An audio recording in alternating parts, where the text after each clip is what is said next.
Sorry. Okay. I'm so excited. Nightmare Time, Episode 2, Honey Queen. Oh, by the way, the links to Episode 1 are in the description for anyone who would like to watch it. Anyway, I hope you guys are ready to enjoy the Nightmare Time. I'm so excited.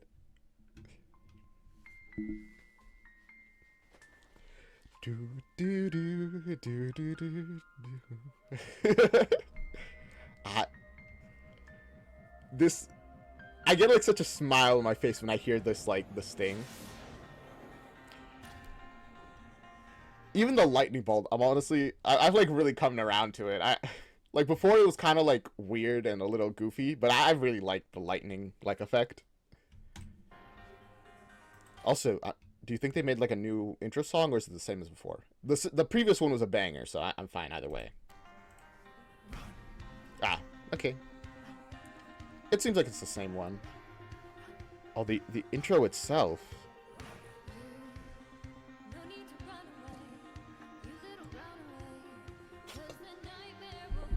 You too.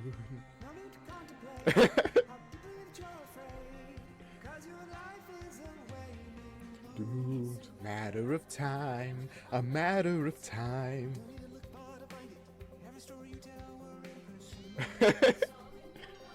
You know, I actually don't know how that mirror effect is done, but I do think it's always fun to see it. Behind you. Hey, what was that?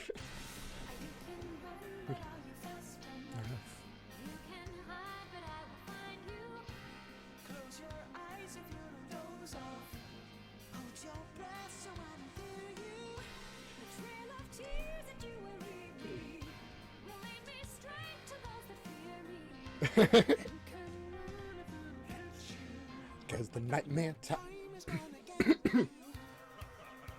That was embarrassing.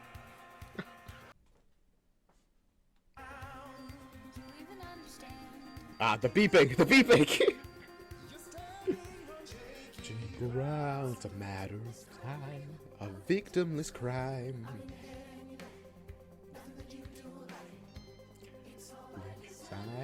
It's all by design. Sorry I'm not commenting much. I'm just like, I've said pretty much everything I can about the song before in the previous videos. I should probably start skipping it. Even though it's great. Like, don't get me wrong, it's wonderful, but I just don't have much to say on it anymore. Where'd he go? But then I would miss out on this absolute amazing animation, which is just so good.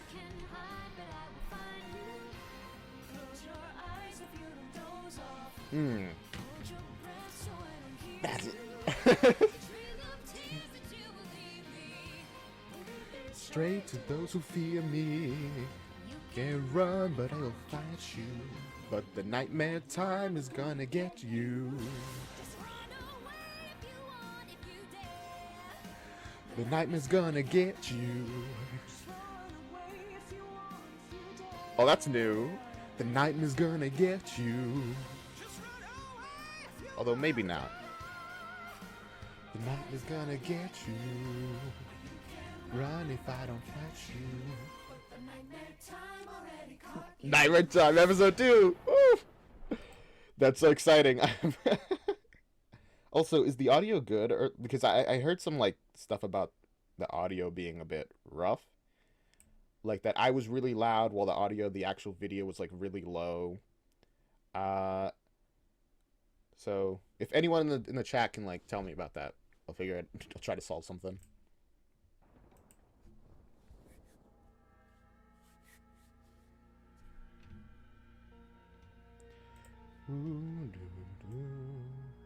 Oh, sorry. I just noticed it. Oh, jeez.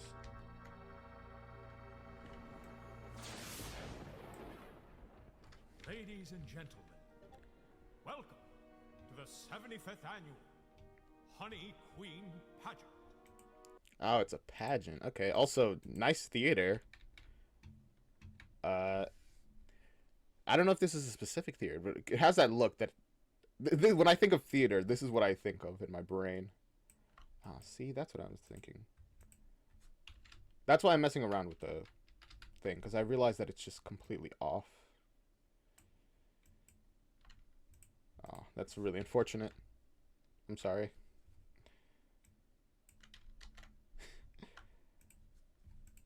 Let me just finish fixing that. There we go.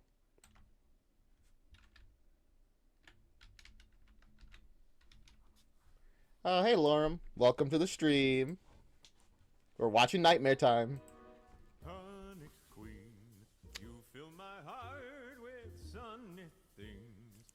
You got that rarest honey gene, never too proud or coy. I really like honey, personally. Although, I mean, who doesn't really? It's a very delicious thing. But like we get a lot of real honey. Like, not like artificial stuff, and it's delicious. I love it.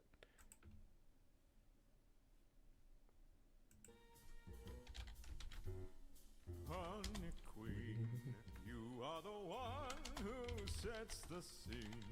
You're everything and in between.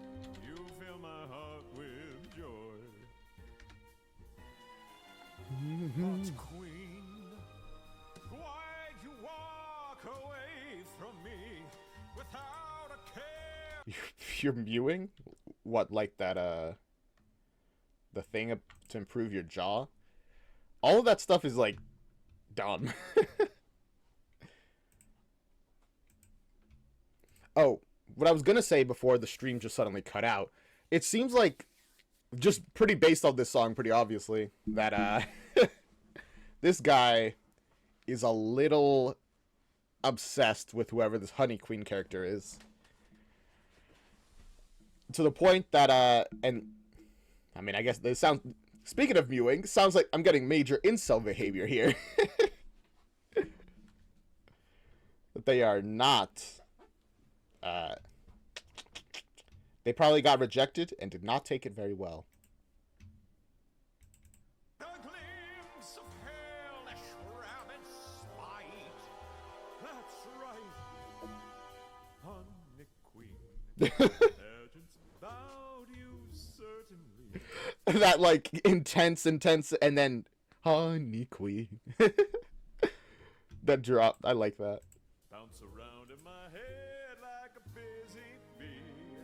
You fill my heart with Honey? joy. Aw. It's like he responded, like offended. Like,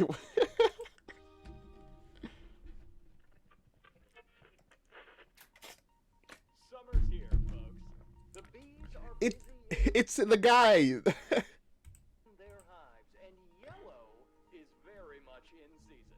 It's that time of year again. Time for the Hatchetfield Honey Festival. Ah. On a 70-inch 4K TV screen, Dan Reynolds, So this is neither of those things. host of Morning Cup of News, flashes that winning smile. Work's already begun to transform downtown into the most anticipated street fair in the Midwest. That's Whoa. right, Clivesdale. No one wants to go to your stupid cherry festival. Screw Clivesdale. Immediately they're like, yeah, our honey festival is better than you, Clivesdale. You hear that? Clivesdale. I see when they say that the whole screw Clivesdale thing started in Nightmare Time, but I love it. It's the best joke that that's come from all this. I love it. And of course, the whole town is a-buzzing, wondering which local lady will be crowned this year's Honey Queen, the sweetest woman in Hatchetfield. Oh, people are gonna get really mean about being the nicest, huh? Next to the TV, 4 blonde boys stand staring at an electrical outlet, repeating, "Do it! Do it!" Yes, all blonde. It's great. Do it! Yeah, do it! Do it! Just stick it in a socket. The three bigger boys crowd around their younger brother. Oh, okay, so that's what's happening. Secondly, have you ever stuck a fork in a socket? First of all, don't, ever. Or like a metal thing in a socket. Again, don't, ever. I have. When I was little, there was like this, I had this small metal pole that I found that I was at church, there was like a socket on the ground, I was there alone. I just messed around with it a little bit, and then I pushed it a little too deep, and it sent me like flying back from the shock. I was fine. I never did that again, but I was fine. And I don't think I really told anyone for a long time that happened. I was just like, because no one was around. I was like, oh. River, who holds a metal fork in his hand. I'm scared. We all did it. Don't be a wimp. You have to, or you can't be our brother. He can't be his... Oh no, we'll disown you. Really? Yeah, Mom and Dad'll get rid of you for being a chicken. They'll throw you off the Nantucket Bridge. What? You do that? I've only had one brother, and me and my brother get along pretty well. Is this how some siblings are? Because I can't imagine it, but I don't know. But if I was a little kid and my brother said, Mom will throw you off the bridge, I'm like, oh, I probably believe it. You sure? Do it. Do it. Do it. Do it. Do it. Do it. River holds out the fork and closes his eyes. Let me lower the quality, by the way. Utensil reaches the plug. The 6-year-old's mother swoops in. Linda Monroe rips the fork from River's hand. Oh, it's Linda Monroe. Oh, she's the one from Black Friday. The really rich lady who was there for... Oh, and these are her 4 kids. We finally get to meet them. And See you, Lauren. glares at the others. Oh, am I interrupting something? We're just playing. Really? This is a game to you? I mean, it seems pretty fun. Don't put any forks in sockets. I swear, don't do it. Right? She tosses the fork to her oldest son. Your turn, Trent. Do it.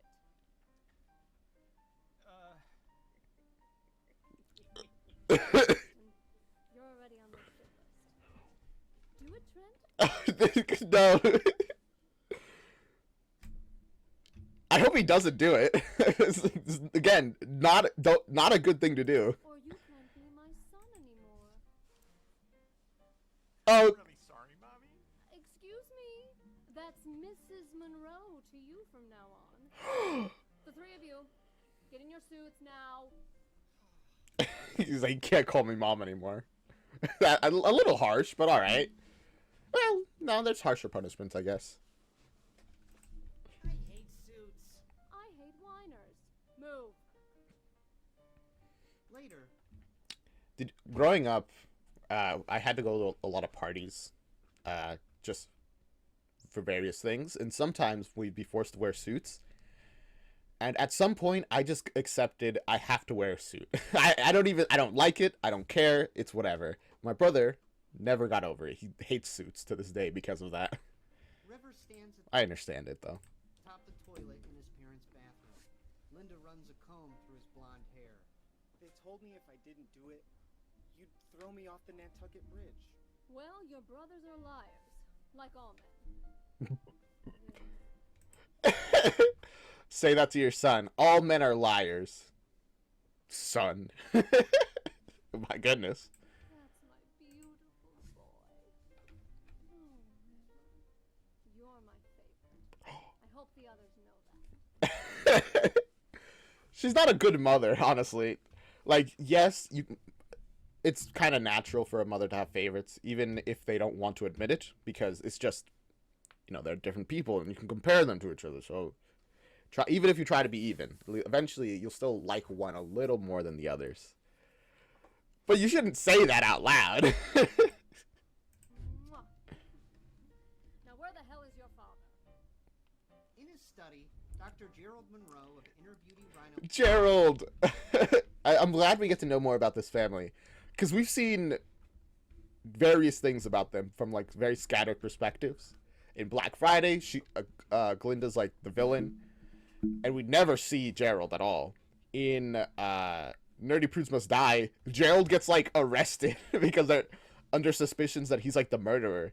He's like, Glinda, call my lawyer. Plasty and Cosmetic Clinic leans back in his chair. Thursday. Oh yeah, I got nose job and a tummy tuck, but I think I can squeeze you in for a consultation. How big are you looking to go? Reduction. That's Oh. a shame. Hang on, I got another call. What? I'm working. Get your ass in the car, Gerald. I don't want to go. I don't care. What are we, some kind of masochists? I don't like him. You don't like him? No, I love him. Who are they visiting? Where are they going? Well, then you go. I'll see him at his funeral. You're just jealous because I respect him. Now get off the damn phone. Oh, I understand. I thought you were saying you're jealous that I respect him and you don't. When that's not why he would be mad. She's jealous because his wife respects another man at all. I guess. All right. They seem very happy, by the way. The lair of the devil himself. 30 Ooh, minutes who is later, this? An ornate door swings open into the entryway of the Murray estate. Trent, Seaton, Jordan, and River run into the open arms of a stately man with silver hair. The Murray estate. I'm like trying to remember if like this is a character we know or not. Boys! The kids bounce around Linda It is not. Never mind. his father, Roman Murray. Do you have any money for us? Money, money, money! Now. Of course! Oh my gosh. Roman removes a water. These kids are the worst. They see the grandpa and the first thing is like, money? That was me trying to do a Mr. Krabs laugh. Not great, but I tried.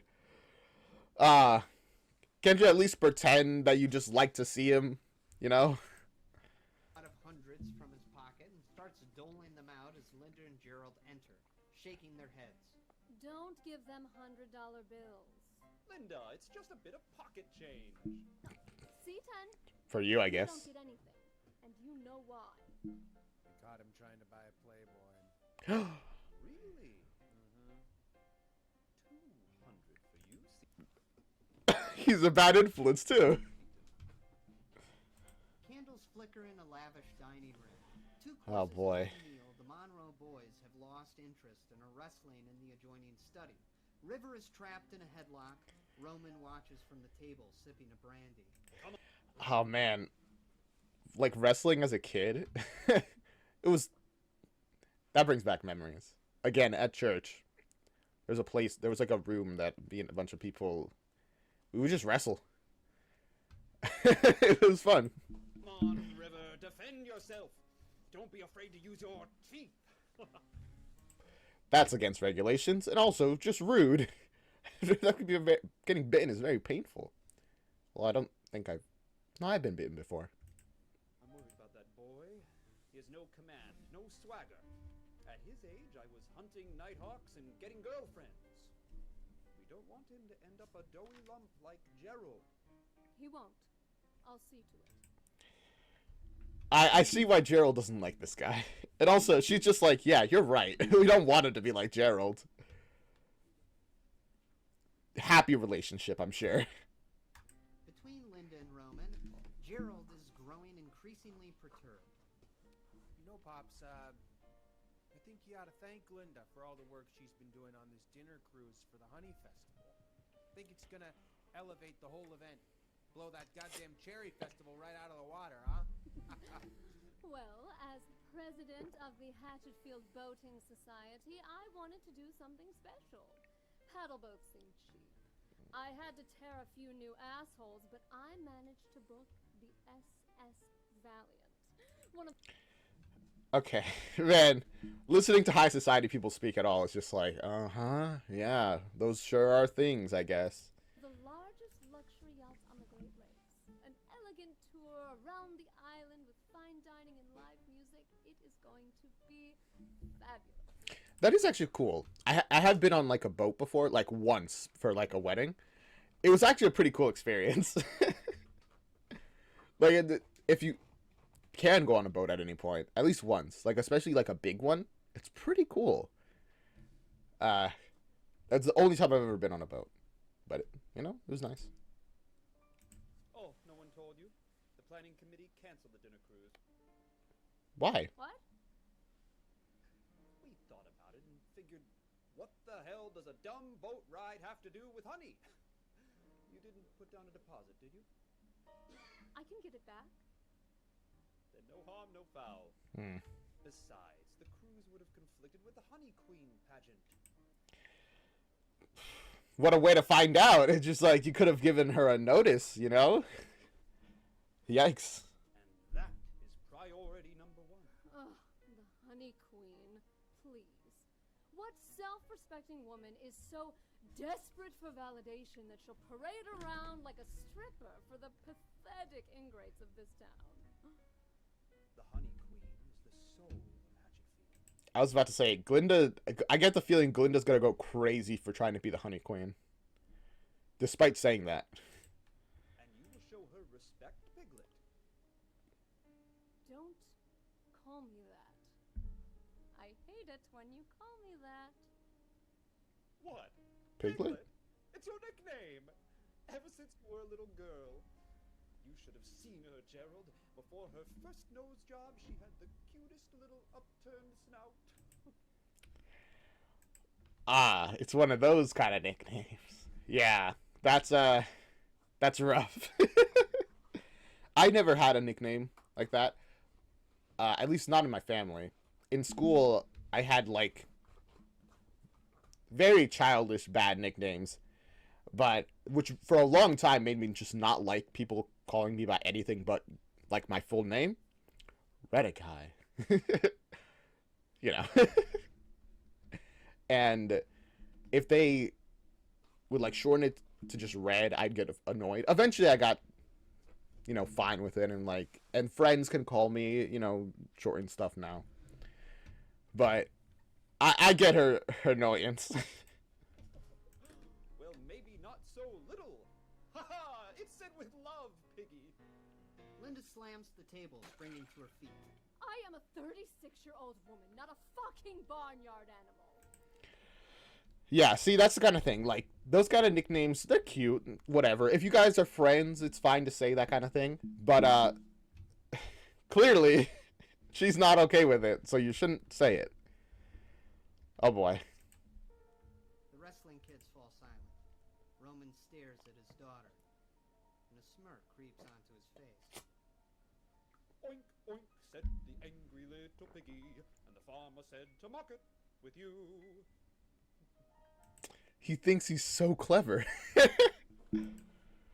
like he doesn't even care that he genuinely upset his daughter. A car ride home, the kids are asleep in the back. Gerald's knuckles go white as he rings the steering wheel. Swear to God, Linda, one of these days, I'm gonna deck him. Really? No. Believe that when I see it. I don't like the way he talks to you. Treats you like shit. But the Honey Queen, she's God's gift to the earth. All the praise in the world for this theoretical woman, but none for his actual daughter. At that, something There you go. Now she's gonna be the Honey Queen because of that single idea, huh? Alright. I see how we got there. This reminds me of the song Sarah Berry, I think. From like the 9mm musical. So I think that's what it's called. Really good song. The girl goes crazy trying to be prom queen and like murders a bunch of people. It's great. clicks in Linda's mind. And I get the feeling we might go down a similar path here. She smiles. A plan forming. You're right. He does respect the Honey Queen, doesn't he? Hey, Tuts. You're my Honey Queen. Shut up.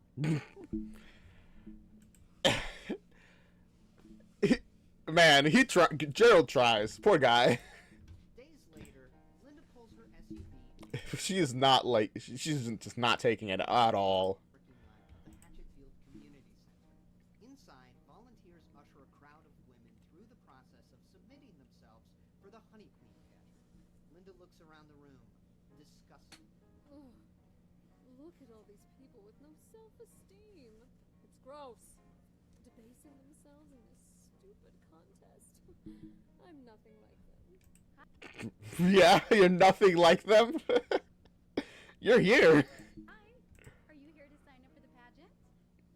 Yes. Where do I do that? Right over there. I must.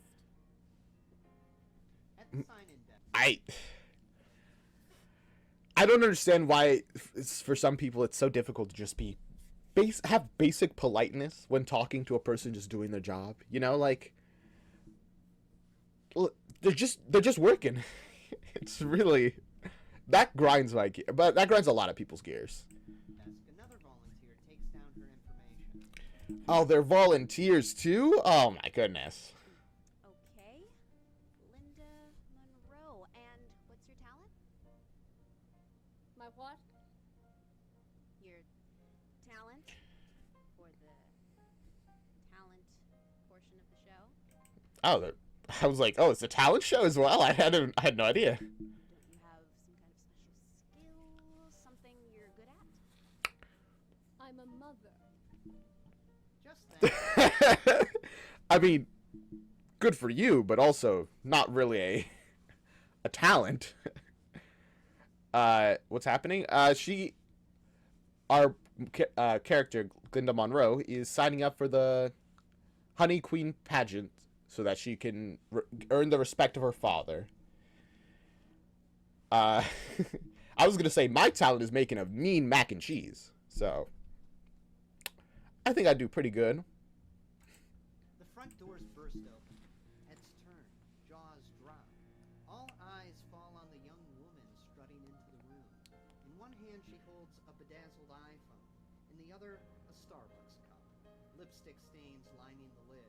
With complete disregard for anyone else, she plows past the line right up to Linda at the sign-in desk. Move. Flabbergasted, Linda watches this 23-year-old barista cut in front of her. Zoe Chambers. I'm here to be the Honey Queen. Zoe Chape. See, this is what I'm telling you. Honey Queen's about being like the nicest. None of them are. It's gonna get really mean because so far, these two are just not great. My shirt makes it look like I escaped prison. Oh man, yeah, I'm on the run to watch Nightmare Time. All right. Linda eyes Zoe up and down and shakes her head. No. She's not competing. I won't allow it. What? Huh? And who are you exactly? Linda Monroe. Linda Monroe. I don't know why I keep calling her Glinda.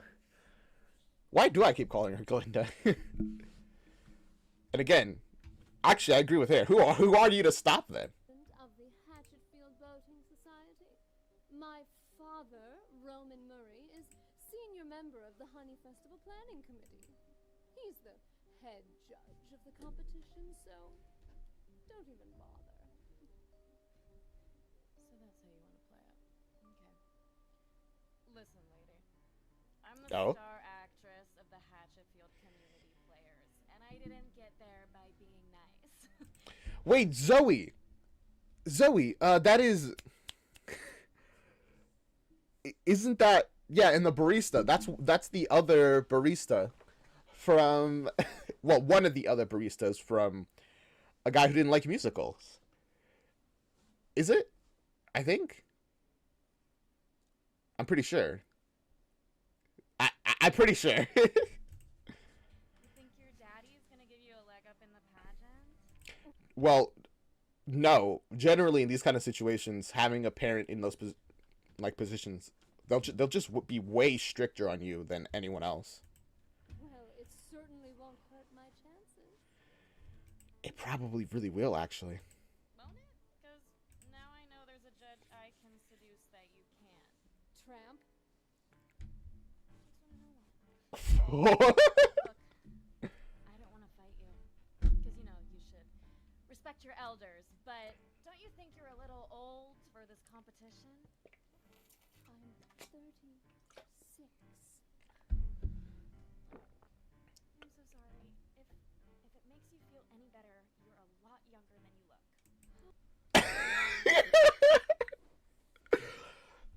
We're gonna be getting a lot of these, like, backhanded insults.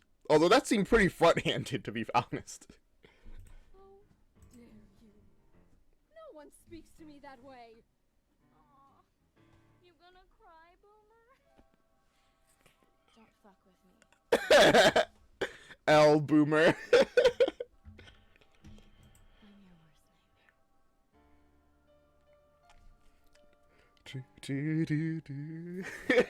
Gerald finds Linda in the backyard, tossing a baton into the air and failing to catch it.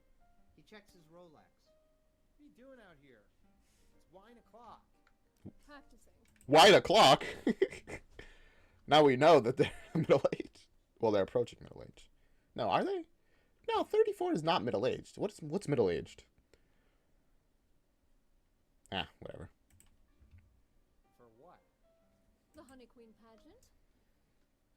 Honey? You serious? You have to have a talent, and this is mine. Twirling this goddamn stick. Is it? It seems like you're a little out of practice with that. She throws the baton. It comes crashing down on her head. You okay? Here, let me see. There you'll live. No, I won't. He is a doctor, although more of a plastic surgeon. I don't have a talent. I can't do anything. And it's all your fault.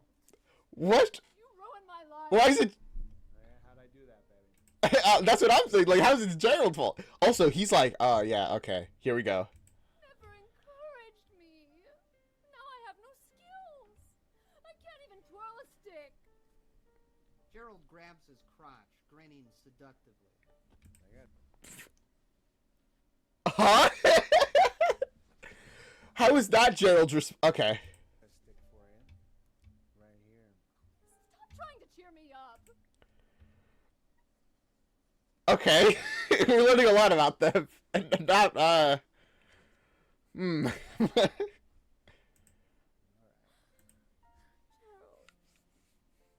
tell me the truth. Am I going to humiliate myself? The stream's a little bit glitchy, but that just might be... it might also be me, to be honest.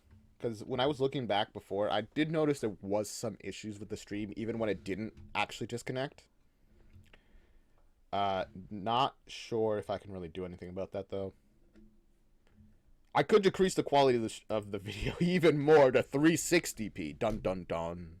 And hope that that helps. And you know what? I will. Am I going to lose to a 23-year-old barista? Probably yes, to be fair. She called me a boomer, Gerald. I'm not a boomer. I am a super cool millennial.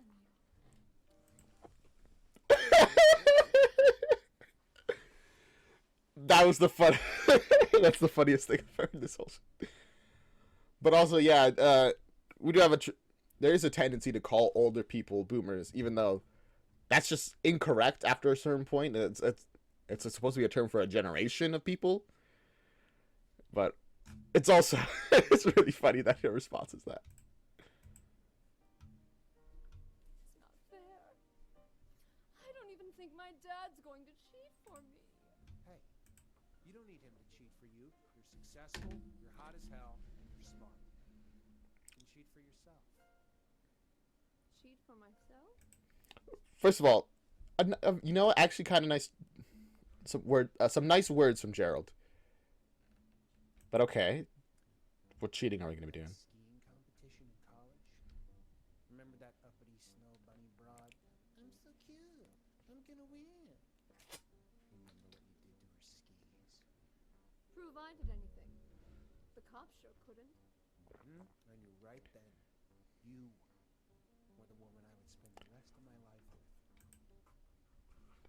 Okay, so both of them are kind of horrible people. And she's already cheated. in a competition before. All right. You're right, Gerald. I can win Honey Queen. But I've got to do it my way. Destroy them all. All of them? Over the next See, these. This is actually. I was thinking that they were not happy. I think they might actually be happy in like a really messed up way. And holy cow, how many people are you think are going to survive this? I don't think a lot. I don't think a lot are. next week, Linda Monroe is in rare form. A mastermind, an artist at work. No deed too dirty, no blow too low. From the country club office, she phones a fellow contestant. Hi, is this Chloe Patterson? I'm with the Hatchetfield Boating Society. I'm calling to tell you you've won our annual giveaway. Yes, that's right.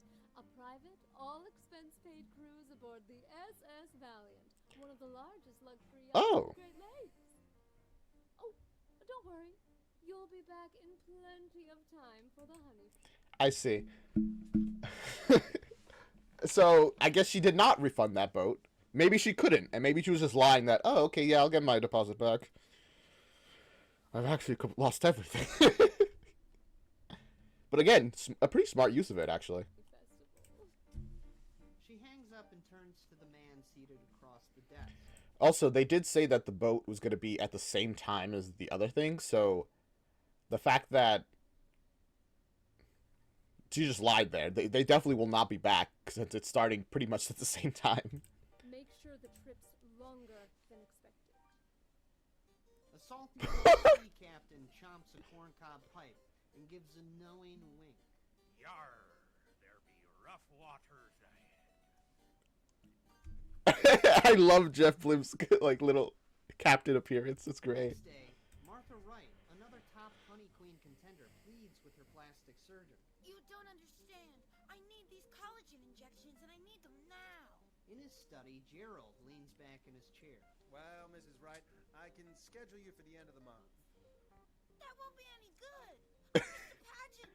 Can't you squeeze me in? Gerald looks at his completely empty calendar. Nah, sorry, I'm all booked.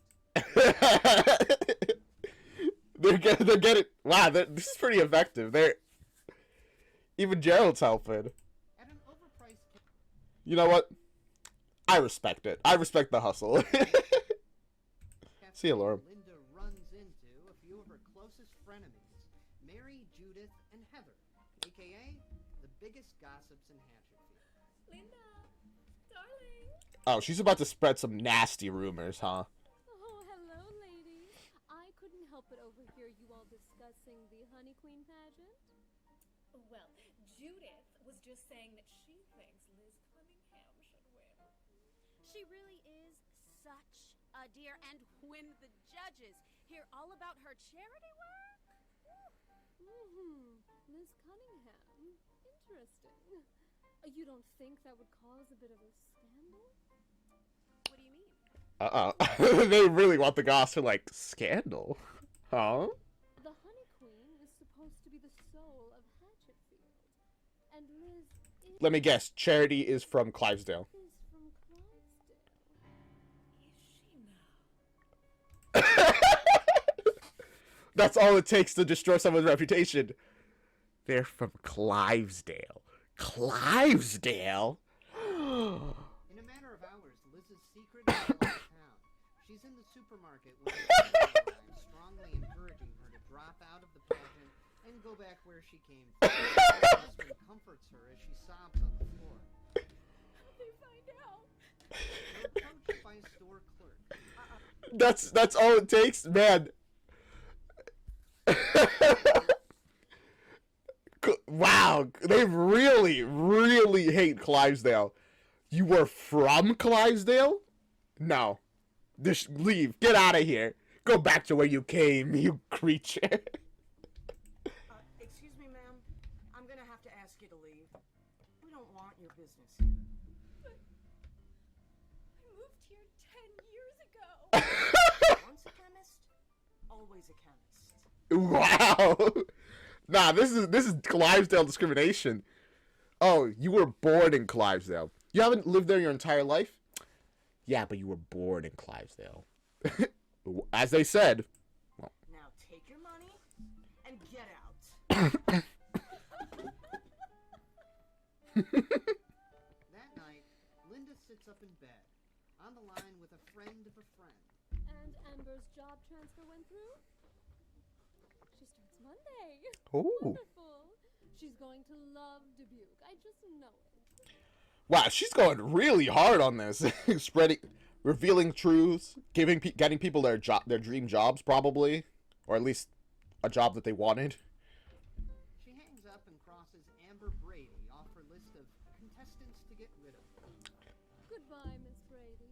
You know what? I'm just glad that there hasn't been any murder yet. And very impressed by her ability to get rid of people. I'd say go to hell, but you're already moving there. Uh-oh. Now on to the main event. There's only one name left on her hit list. Ah, yes. Zoe Chambers. The next day, Zoe barges into Chestnut Estates, Hatchetfield's finest assisted living facility. She forces a smile and enters the room of Miranda Mima Chambers, her sickly old granny. Okay. Mima. Zoe. Hello, dear. I heard you were a little under the weather. How are you feeling? Oh, much better. That's great. You want to do some cross-stitching and watch Fox News with me? Oh boy, yeah. Why she seems like very much no, she doesn't want to do that.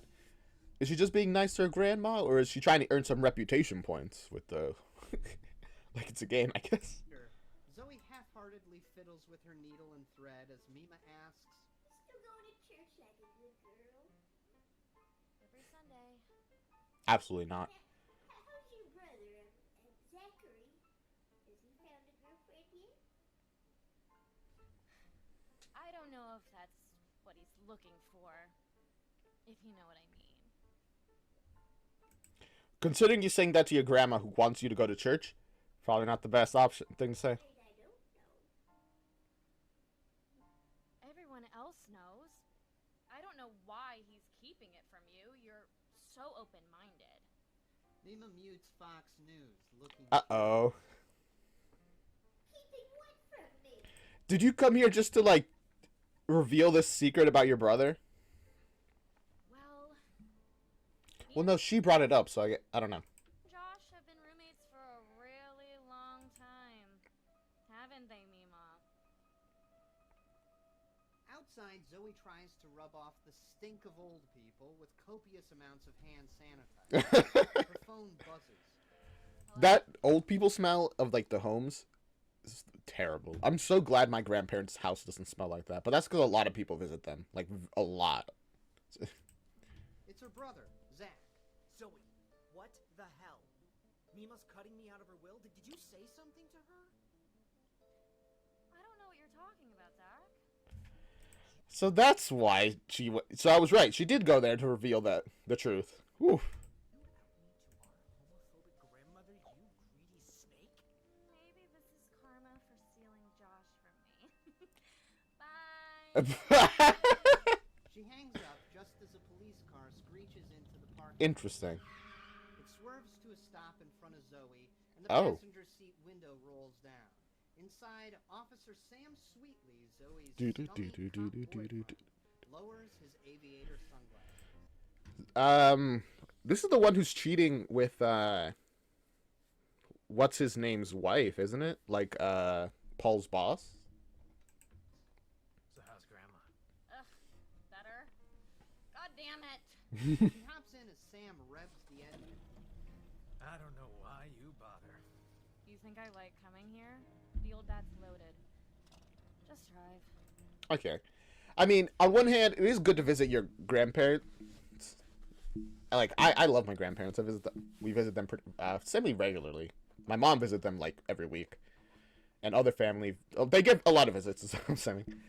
But man, doing it just to get in their will, that's gross. They tear off onto the streets of Hatfield. That night, the squad cars parked near the edge of Witchwood Forest, with Sam and Zoe lying in the back seat post They share a joint, blowing smoke out the open windows.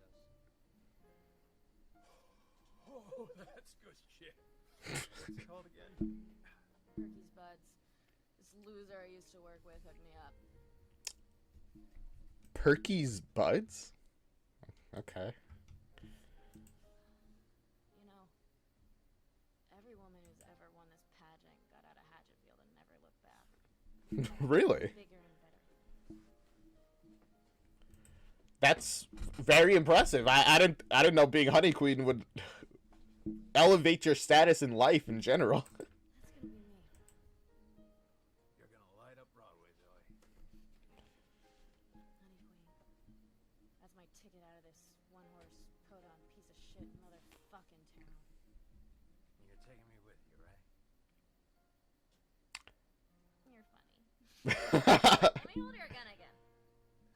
As Zoe pretends to blast her haters with Sam's firearm, a mysterious man with a long camera lens secretly watches from afar, snapping some very incriminating photos. Then Linda's going far to like deal with this, but also, okay, interesting. Clearly this relationship is just whatever to her. She's just like not really into him that much. But they did say he was a scummy boyfriend, so fair enough, really. Chambers, you dirty girl. Ho, ho, ho. The next day, Linda's SUV purrs at the edge of Oakley Park. The passenger door swings open and Yeah. the man with the long lens, That's what I thought was happening. Malone, Linda's private investigator, gets in. So, what have you got for me? He hands her a folder filled with pictures of Zoe. She's no Girl Scout, I'll tell you that. A couple of boyfriends, one of them's a married cop. Your typical party girl. A couple of boyfriends. Wow. But also, yeah, so I was right. I know the cop was also married to somebody.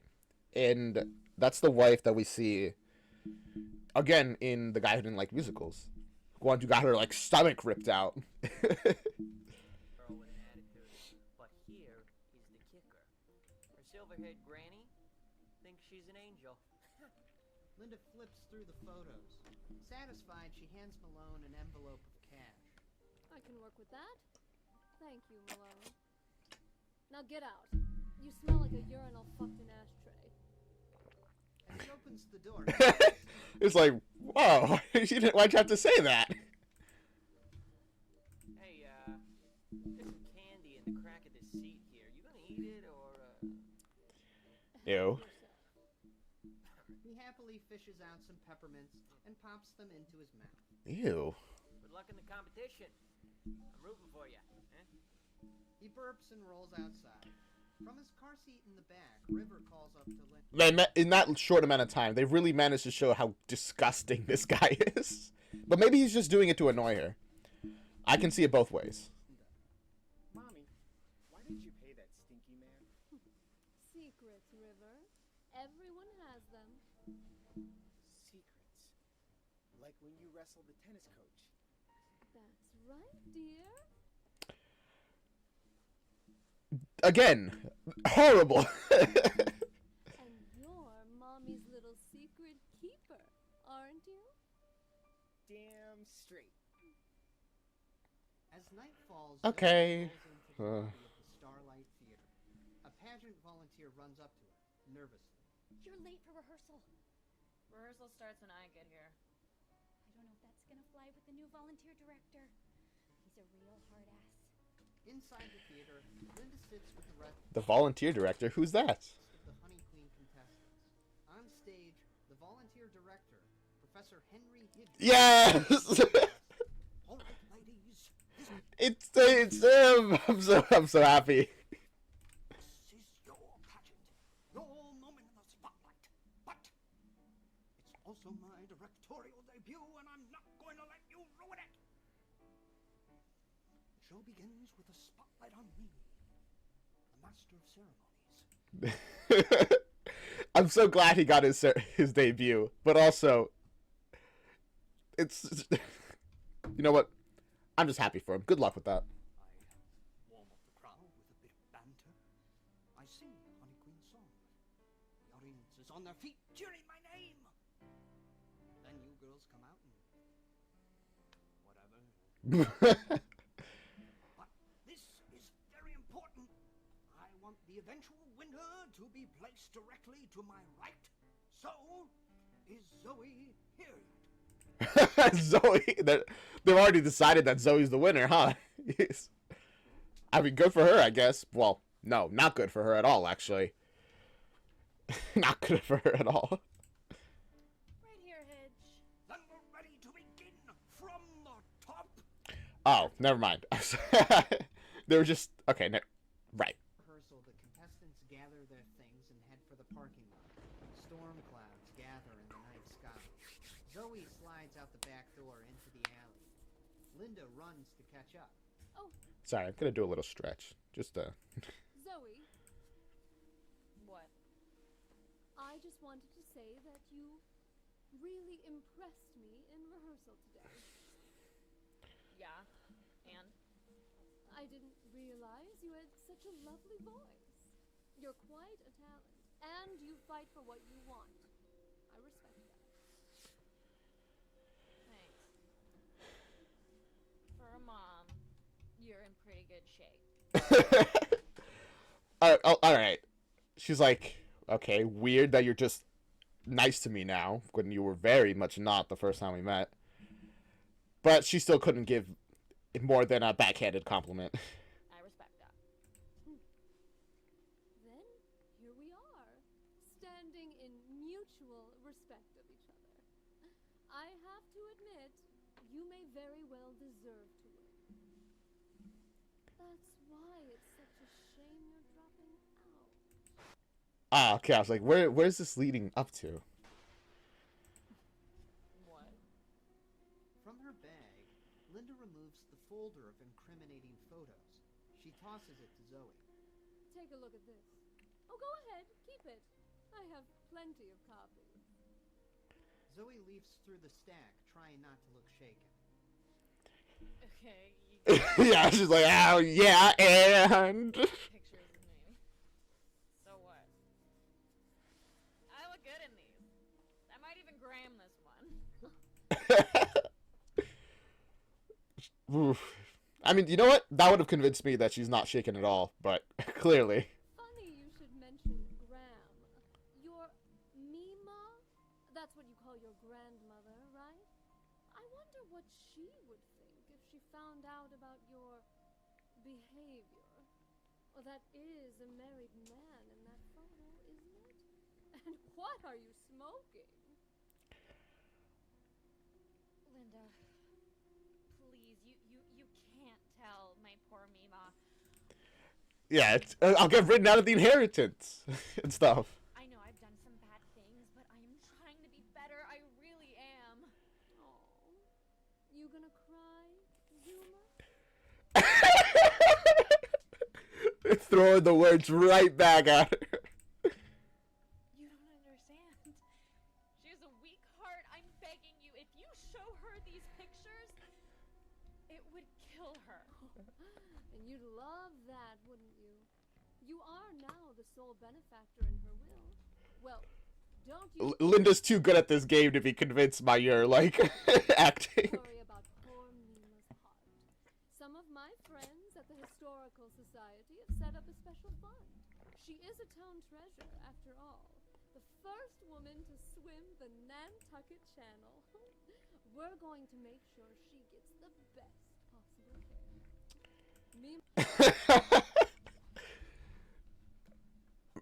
That's quite the accomplishment, potentially, maybe. Mima's going to be around for a long time. Certainly long enough to disinherit a hash-smoking homewrecker. So you see, you will be dropping out. Or you can kiss that money goodbye. Dang. Pure evil. Me? Well, that can't be. I'm about to be crowned Honey Queen. Sweetest woman in Hatchetfield. Again, I called it. From the moment I heard that the Honey Queen was the sweetest woman in Hatchetfield, I knew people were gonna be really, really mean. And it's funny because the two people that we know had like the best chance of winning were mean from the get-go, and it's just the meaner one won. Well, we'll see how that goes, actually. Bye, bitch. Dang, mic drop. Thunder claps. Zoe tears through her bedroom as rain beats the window. She's stomping, fuming. That monster! That vicious old fart! Sam lays on the bed, flipping through the pictures. Zoe, relax. Relax? Relax? Winning Honey Queen was gonna make me trend, Sam. Fucking trend. That's Yeah, that probably would have been good, huh? how you get parts in big productions now. By trending, stupid! Zoe, she's trying Is that true? I wouldn't know. to blackmail you. She can't do that if you take away her leverage. She's got a million copies of these things. How are we gonna get rid of them all? Getting rid of the pictures is not what I had in mind. Oh, now you're gonna try to kill Linda, I guess? Crash. Lightning splits the sky. Or I don't know why I keep going to murder as my like first thought. I would not be good in these worlds.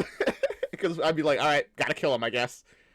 Or they might just try to frame her for something and get her arrested.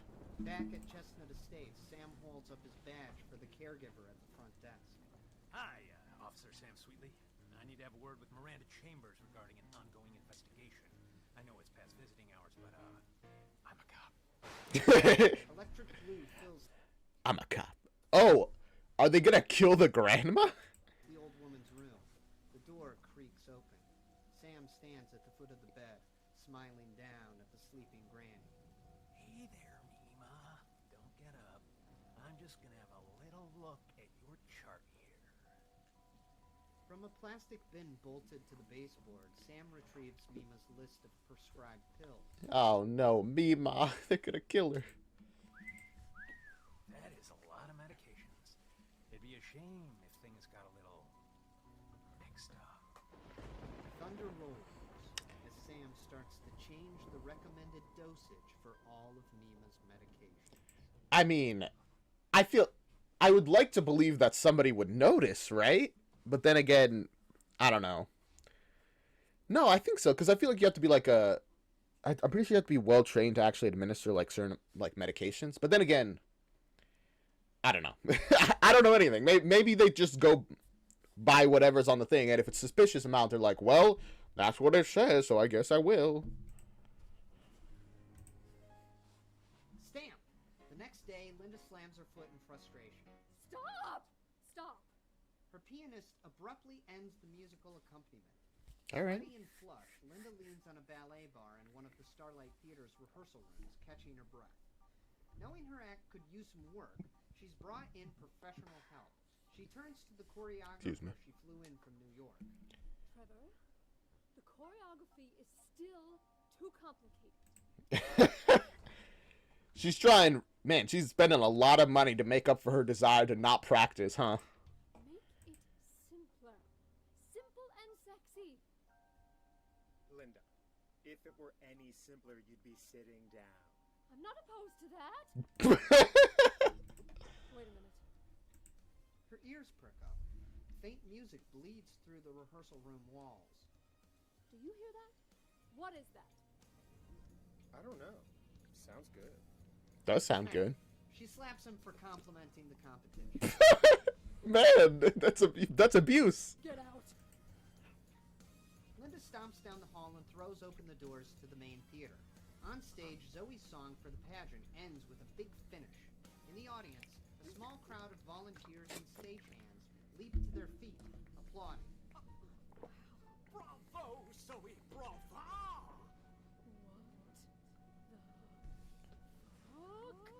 Hitchens Ooh, that echo. a script in his hands. Zoe, I was wondering if I could talk to you about a little project of my own, a musical that I'm currently trying to secure funds for.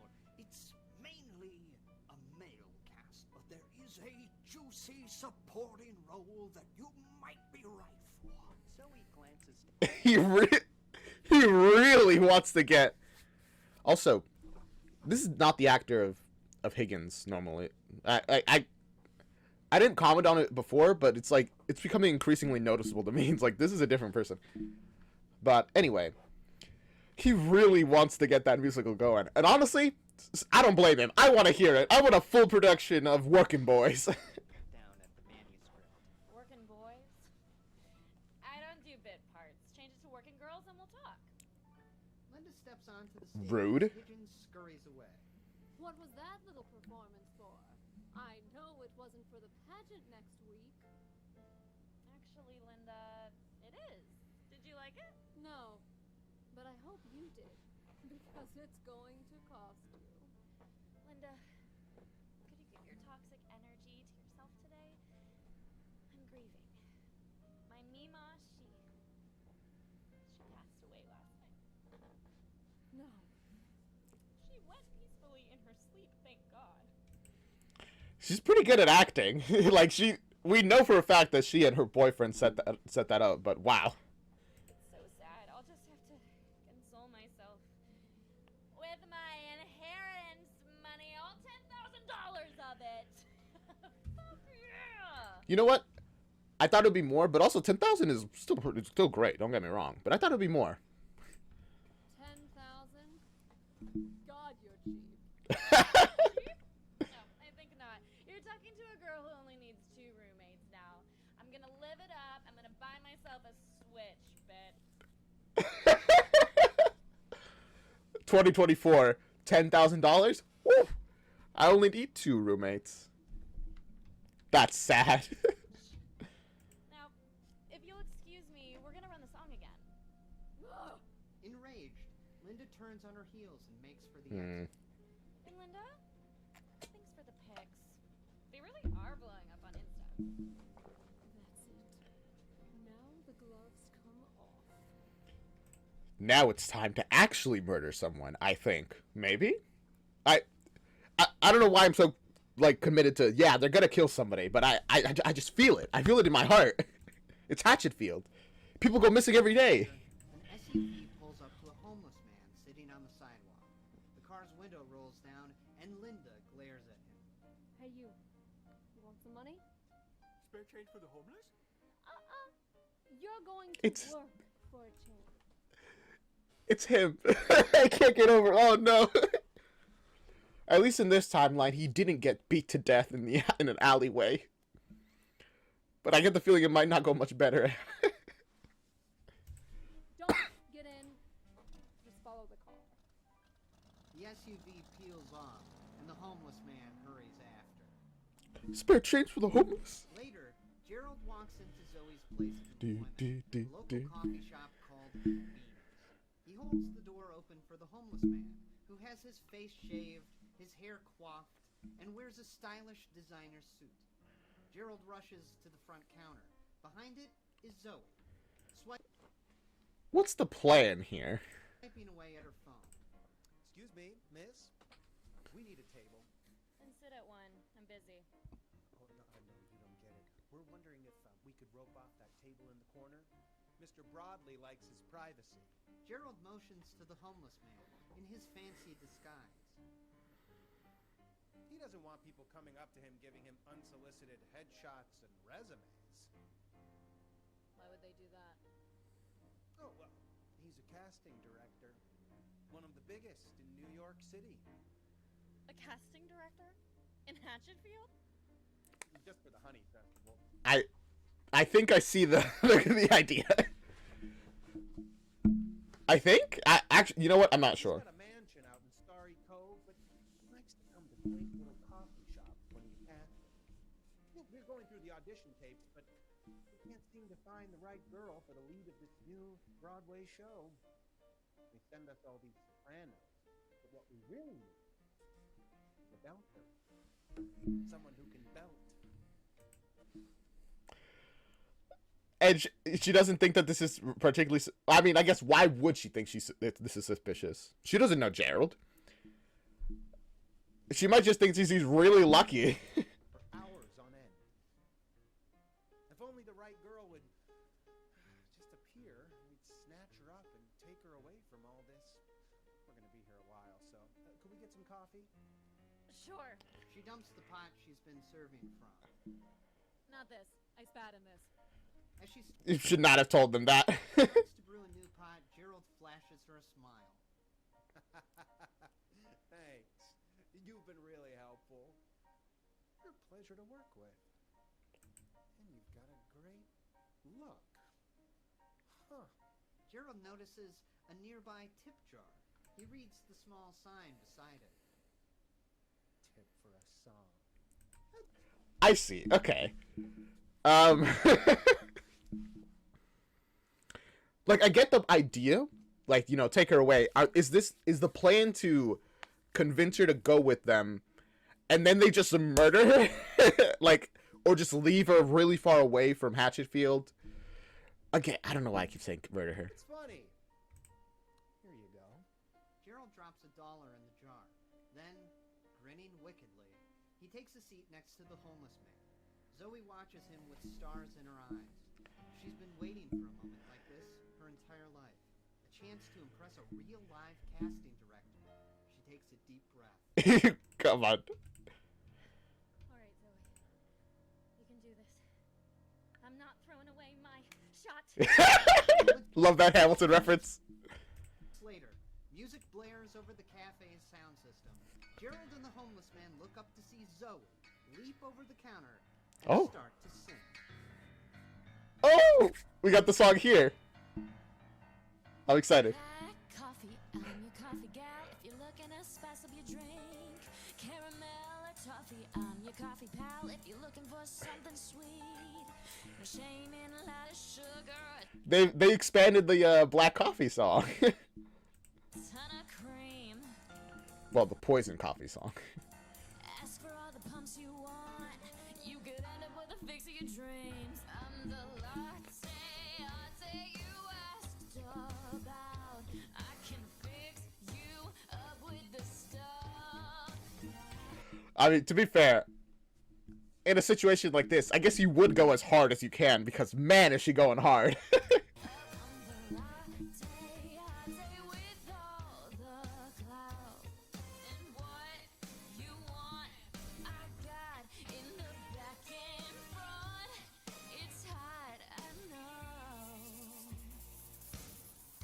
Outside Beanie's, dressed in an inconspicuous coat and It's her. is Linda. She holds up a wad of cash and waits for passers-by to enter the coffee shop. As a man in a suit heads for the entranceway, Linda offers him a 20. Here. Buy a coffee, tip the girl, keep 5 for yourself. Got it? Paul Matthews shrugs and takes the money. Sure. Paul! Black coffee, get it while it's hot or cold. If you wanna know me, boy, you better be bold. Hey! Give me a name to scribble down onto your cup. So what, just to keep the singing going by tipping her? Or what, give, like, motivate her? Your order best be for one. I've been known to break the two of you up. I'm the latte. My goodness.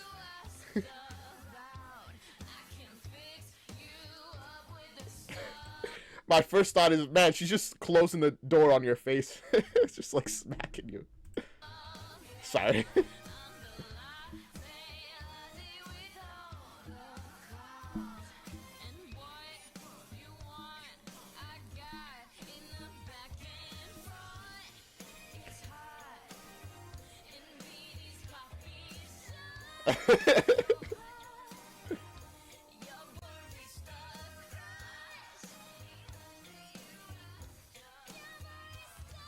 Going really hard, and man, good song. Also, wow.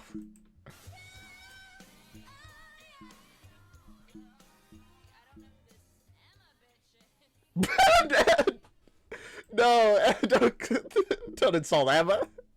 At closing time, Zoe sees the last of the customers out the door. Thanks for coming in. Her throat. She turns to Gerald and the homeless man, who are rising from their table, her eyes filled with hope and desperation. So, did I get the part? Mr. Broadley was very impressed. Weren't you, Mr. Broadley? Oh yeah, latte. Very nice. I was bored at. Even after his mind shattered, Borat is there. Gerald grabs the homeless man and drags him toward the exit. You may be getting a call from us very soon. Hey, do you need my number? Oh, no. We're casting directors. We'll find it. How, Gerald pulls the that's a homeless man weird thing to outside say. and the door slams behind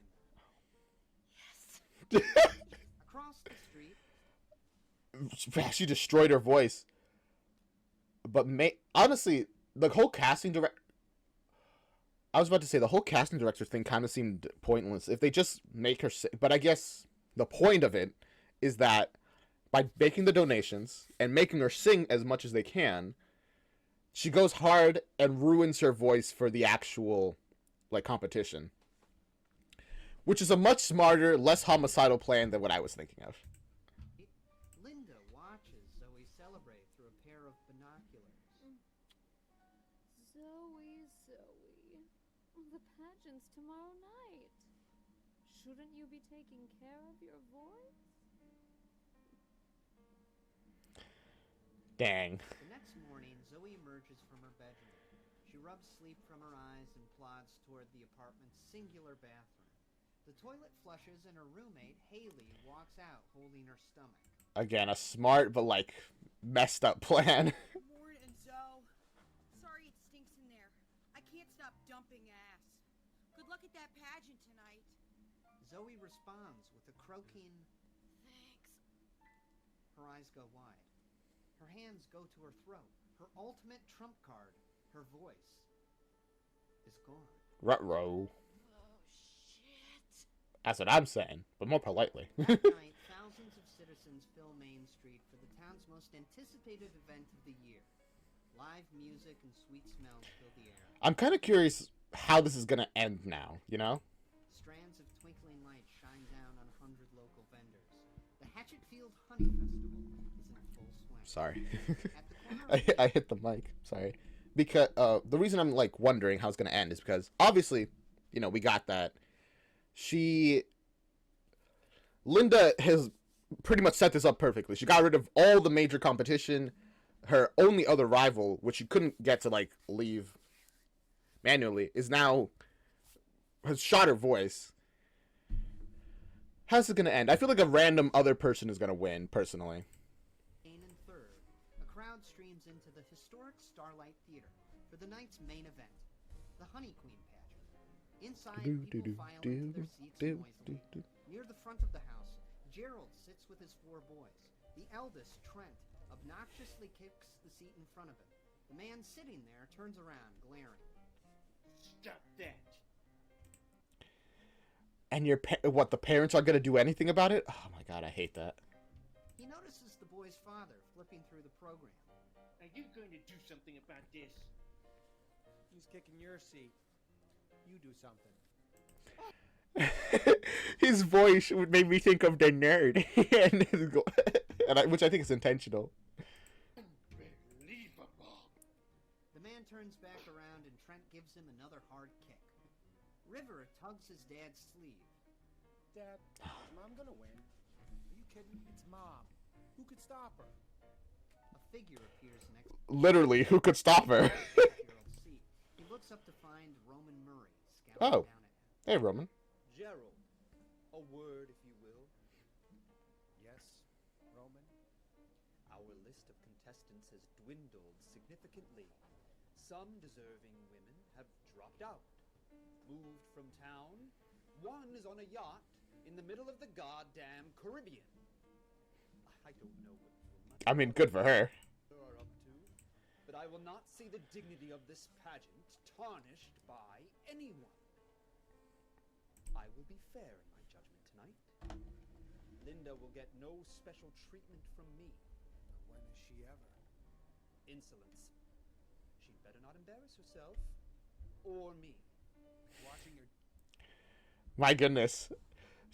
You know, I don't know why he's so obsessed with the honey, like, queen thing, but as long as he's fair, I guess. daughter gives something her all embarrasses you, and you should be fucking embarrassed.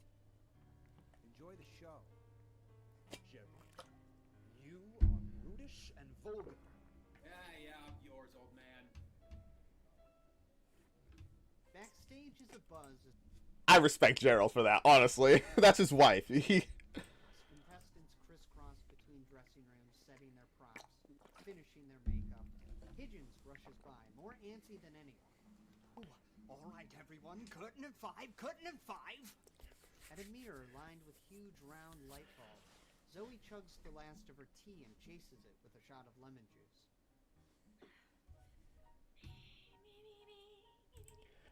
Oh, she tries everything to, like, bring her voice at least kind of back.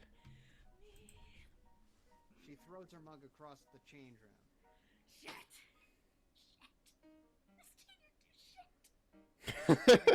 Yeah. Dressed to kill. Make some good tips last night? Oh, yeah, I did. And did you impress Mr. Broadley? How do you know about that? Because I sent him, genius. His assistant you talked to? That was my husband. Really? Do you know if I got the part? I'm not a casting director, you idiot. Dang it. Honestly, if that was an actual casting director, she would have been like, wait, I thought you hated me. You helped me? Unfortunate. I played you. I bought your precious little voice for $560. See? Told you you were cheap. Oh, man, bringing that back. That just shows. Oof. The rich, they could really use their money for whatever, huh? But dang, that's $500? Man, that's a lot. I guess I'm cheap too. Linda turns and struts out. Zoe's left alone. Her rage boils over. I'd get pretty mad too. I got tricked. I lost my voice. I lost my chance to get out of this city. This dang hatchet field where everything weird happens. That's upsetting. Aw, come on. Don't stress your voice anymore. You might permanently damage it. Lights dim. The curtain rises and a spotlight falls on Henry Higgins. Welcome, everyone, to The star of the show. 75th annual Honey Queen pageant. Yay. Thank you. And now, without further ado, let's get to know our contestants with a bit of Q&A. First up, a teacher from Hatchetfield Elementary. It's Miss Kayla Brown. Whoa. Higgins makes his way across the Hello, stage person. to the end of the lineup, where an obnoxious teenage stagehand gives him a note card. Why is every worker an obnoxious teenage person? On it is a randomly chosen question for Miss Brown to answer. Zoe watches, hitting an idea. My goodness.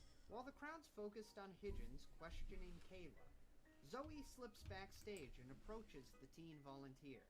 Hey, Geek. You give out the questions, right? Give me an easy one, will ya? Oh, no. I'm not gonna let you use your feminine wiles to me into compromising the integrity of this competition. You don't get it, dude. The teenage, teenage stagehand is great. I'm gonna kick your fucking ass. I also like the trope in general. Give me an easy question. Okay, for me. Makes his way down the line of contestants. Easy. As they finish answering their questions, they exit the stage. Soon, Higgins comes to Zoe. Next up, you may recognize her from last year's production of Grease, Hatchetfield's favorite star on the rise. It's Zoe Chambers. Whoa. So she already has a little bit of small town fame. Okay, that's good for her. Hoots and hollers, Zoe smiles coyly and waves. Thanks, everybody. Sorry, I'm a little under the weather. Go easy on me. Linda rolls her eyes. Oh, please. Zoe I mean, having that actually would help. You'd be like, sorry. is plant in the audience.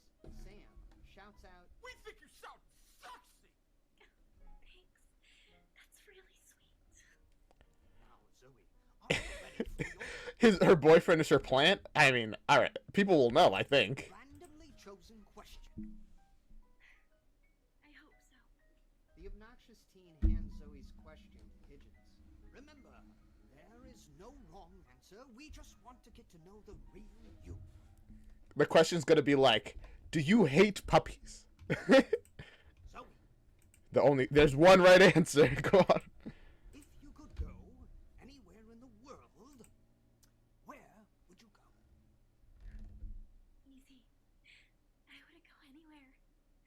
Because there's nowhere I'd rather be than right here with all of you. In Hatchetfield. So yeah, we don't want the real answer. We want the answer that gives you the most points. Because we know she really wants to get out of Hatchetfield. You know where I certainly wouldn't But everyone wants to get out of Hatchetfield. go. Clivesdale. 'Cause fuck them. Yeah! Extra points for Duncan on Clivesdale. Field are easy to please, and Zoe's done. They leap to their feet, cheering. In the crowd, Paul nods. Yes. Yes. Fuck them. Straight to hell. Assholes. The audience They really hate Clivesdale. seated in front of Gerald screams. Fair enough. Go Nighthawks. Crowd Go Nighthawks. Zoe struts off stage. As she passes Linda, she leans in and whispers. Top that. As soon as she's in the wings, Zoe grabs the obnoxious teen. Oh god. I'm not done with you yet, Dorcas. Please, don't make me cheat again. I already feel dirty. I want you to write the hardest question you can think of. It better be impossible, or I'll stop you in a fucking locker. Finally, Higgins makes his way to the last contestant in the line. I had a feeling she was gonna do that. It's like, alright. If I'm already cheating, I gotta go all the way. Gotta make up for the shot voice. Now, stay-at-home mother of 4 and recreational boat enthusiast, Linda Monroe. Recreational. Crickets from the crowd. Linda's not well liked around town. In fact, she only gets cheers from 2 people. Woo! Let's go, Lynn! Yay, Mom! Not even the other kids? As Linda convinces herself that people aren't cheering because they're horrible, the obnoxious teen hands Higgins the final note card. The Oh, one boy. Zoe made him write. Linda, you ready for your question? I'm ready for anything. Here it is. What kind of question would be like impossible to answer? I can't even like think of one. Given the stagnation of Congress, the collusion of the managerial class with corporate-friendly judges, and a campaign finance system in desperate need of reform, what specific bills and policies would you implement to unrig the economy, roll back the undue influence of the military-industrial complex, and address the looming inevitability of mass automation? And how is all of this affected by climate change?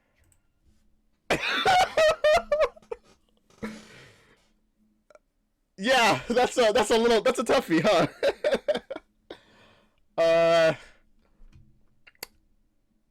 Get rid of Clivesdale. That would solve it, I think. What? Would you like me to repeat the question? No, thank you. Linda swallows the lump forming in her throat. Her stomach drops and her hands go clammy. What's gonna be your answer? Understand a word Higgins says. Oh. Her eyes dart around the theater, looking for anything that might be able to help her. The spotlight burns. The crowd stares. That really is a tough question, especially to be put on the spot like that. Linda spots Gerald in the audience, but he's just as clueless as she is. It's like, oh. At the judges' table, Linda spots Bob. He's glaring at her. Washes over him. It's then that Linda remembers why she's here, and why she's not going to let anything stop her. She grabs Higgins, pulls him close, and whispers into his ear, Help me through this and I'll fund your fucking musical. "Deal. All right. Wow, what a mouthful this one is."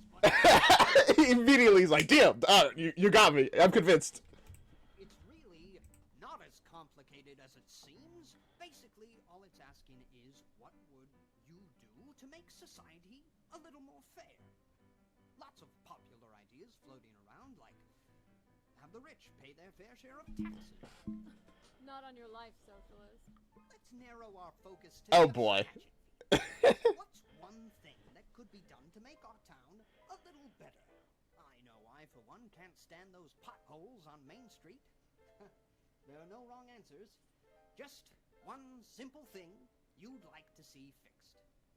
Linda searches herself. She digs down. Come on, get rid of Clivesdale. Yeah, that's the answer, I'm telling you.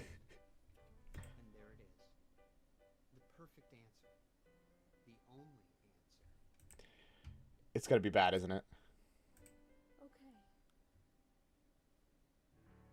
I hate homeless people. I think the town would be better if we got rid of them. The crowd is silent. Slackjaw. Gerald sinks in his chair. Higgins thinks quick. The budget for a show on the line. Oh, I see what you mean. You hate that there are people suffering from homelessness. We should strengthen the social safety net so that none of our fellow citizens should ever experience such extreme poverty. Sure, just get them off the park benches. It's disgusting. Higgins figures it's best to end this as soon as possible. Okay. He ushers her off stage. Thank you. I can't believe she missed like such a good answer. Just get rid of Clivesdale. Jet. Everyone would have supported her. Folks, a very charitable woman. And now that you've gotten to know our contestants, let's see what they can do in the talent portion of tonight's show. Take it away. But to be fair, after hearing that answer, I feel like even if she was given an easy question, she would have messed it up. As Caleb Brown rolls on a tray of wine glasses and starts rubbing the rims to kind of make music, Higgins stops her backstage. You couldn't have just gone with fix the potholes, could you? I said what everyone else was thinking.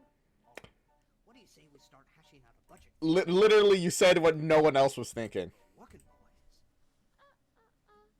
When the crown's on my head, Henry. Not a moment before. She walks off. And Higgins wonders how he's gonna pull this one off. Dang it. That is a tough... Back in the dressing room. Everyone does not like her, so it's gonna be tough to bring it. They're gonna bring her hard. Zoe's roommate, Haley, squeezes a bottle of honey into a fresh cup of tea. All right, Zoe. I hit every stand at the festival. This is the best honey in Hatchetfield. If this tea doesn't work, nothing will. She hands the cup. It's not gonna work. Turns around to zip the back of her dress. Better work, Haley. One of the roommates has gotta go, and you've been dumping ass a lot lately. Ruh-roh. I'm so sorry. I don't know what's wrong with me. Poor Haley. Her home is dependent on this. Her juggling routine, picking up all the bowling pins she dropped along the way, and Higgins returns to usher her off. All right, let's hear it again for Ashley Robbins. Waiting in the wings, Zoe holds the hot tea and closes her eyes. Here we go. Is this actually gonna work though? Because that'd be kind of surprising. She gulps it down. And now, let's welcome back to the stage Miss Zoe Chambers and her enchantment. But also, you probably shouldn't be like gulping it down in like one go. Gotta slowly let it like help down your throat. Zoe takes center stage. She crosses her fingers and wishes with all her heart. Please let my voice come back. Please make me Honey Queen. Also, you know, I was commenting about how like both of them are kind of terrible mean, but she deserves the win more than any of them. Just for the simple fact that her goal is to get out of Hatchetfield. And honestly, there's no better goal. She's never wanted anything so badly. She opens her mouth to sing and croaks out a pathetic, raspy whimper. Her face turns bright red. Tears well up in her eyes. The song's ruined. Her life is ruined. Sensing a moment of weakness, Gerald points and laughs. Wow. Elsewhere in the audience, Sam yells. Stop laughing. Gerald's 4 boys join in. Ah. Stop laughing! Soon the whole audience follows Gerald's lead. Yikes. I knew that as soon as they started laughing, it was gonna. Crowds are very susceptible to, like, after a couple people start doing something, it's really easy for it to spread.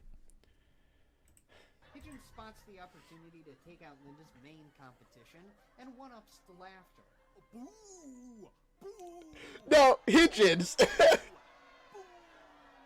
You're supposed to be impartial. Sam gets up to run backstage as she makes for the wings, sobbing. She passes Linda, who smiles and claps. Ah. Encore. Cruel. Cruel. Stage, Zoe runs into Hitchens, her makeup running down her cheeks. You betrayed me, Hitch. I betrayed you, Zoe. Working girls? I don't think so. Well, now she knows. It's like, well, she doesn't know that they're working together, but she's like, dang, he really betrayed me over working girls? That's crazy. Pigeon steps through the curtains with a flourish. Soon Sam's getting ready, and he's patting her back. Zoe, look. It wasn't that bad. I mean, you're hot. Who fucking cares if you can sing? It was pretty bad. When the audience is finally settled, Pigeon steps forward. And now, Linda Monroe. Linda takes the stage. I'm so excited to see if Linda fails on her own merits or what. Bowing her head, bathed in backlight. I mean, you really think she's gonna do any better? The music kicks in. The spotlight hits.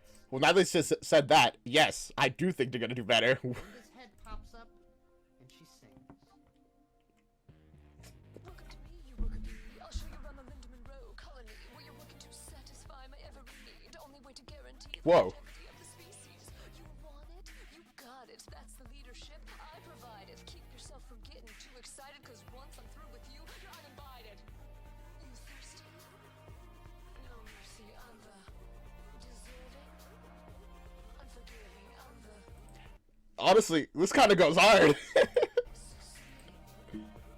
unrelenting, I'm the upper class beauty you were looking for. Too much buzz around to ignore. I'm the clean beard queen. Oh, sorry, phone's ringing. Give me a moment.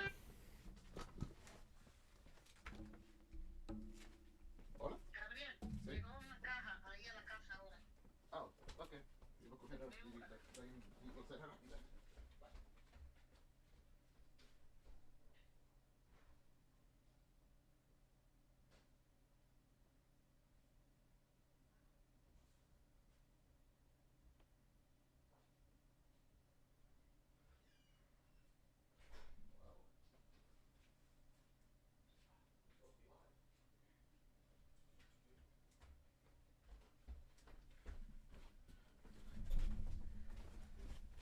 Sorry about that. Apparently I had a delivery. My mom wanted me to pick it up. All right, now we're back into this pretty good song, honestly. Also very fitting for her personality. Very like, I'm better than you. Vote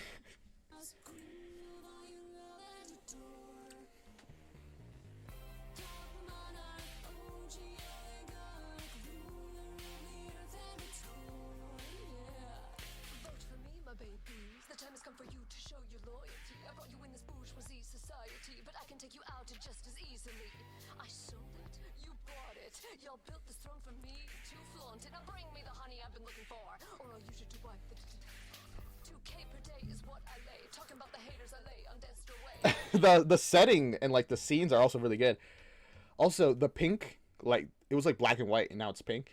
That makes me think of the fact that in old like shows, specifically the Addams Family is what I think of. Pink, they need to do different colors so that it looks nice in black and white, and pink was the color of the Addams Family house. So that it would look like nice and like blackly shaded in black and white. Just a fun fact. You have 6 to 8, that's weeks to make before you're underneath my boot, meeting your fate. K, shoot your shot. The tables have turned, have they not? You thought it was my audition. Now I'm the one and only kingpin. I'm the. You thirsty? Whew. I'm the succeed. I'm the upper class B you've been looking for. Too much buzz around to ignore. I'm the queen bee. Oh, jeez. that transition is it's a little mind melding. Oh.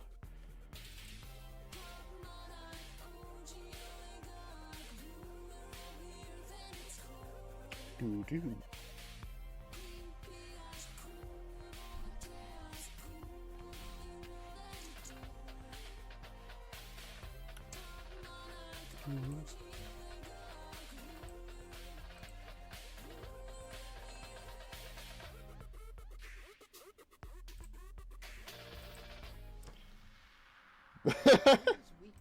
That was pretty good.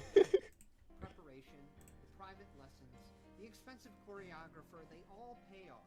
She slays. She knocks him dead. I guess money does. You can buy success, huh? Although, that's true in general, really. When it's all over, the audience leaps to their feet, cheering. Between heavy breaths, Linda surveys the crowd. She finds Gerald, applauding and roaring proudly.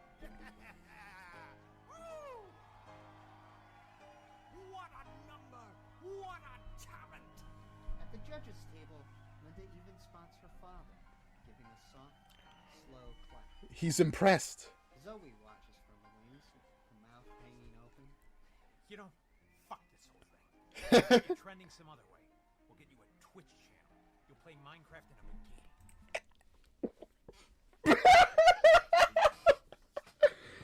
I mean, hey, that might work.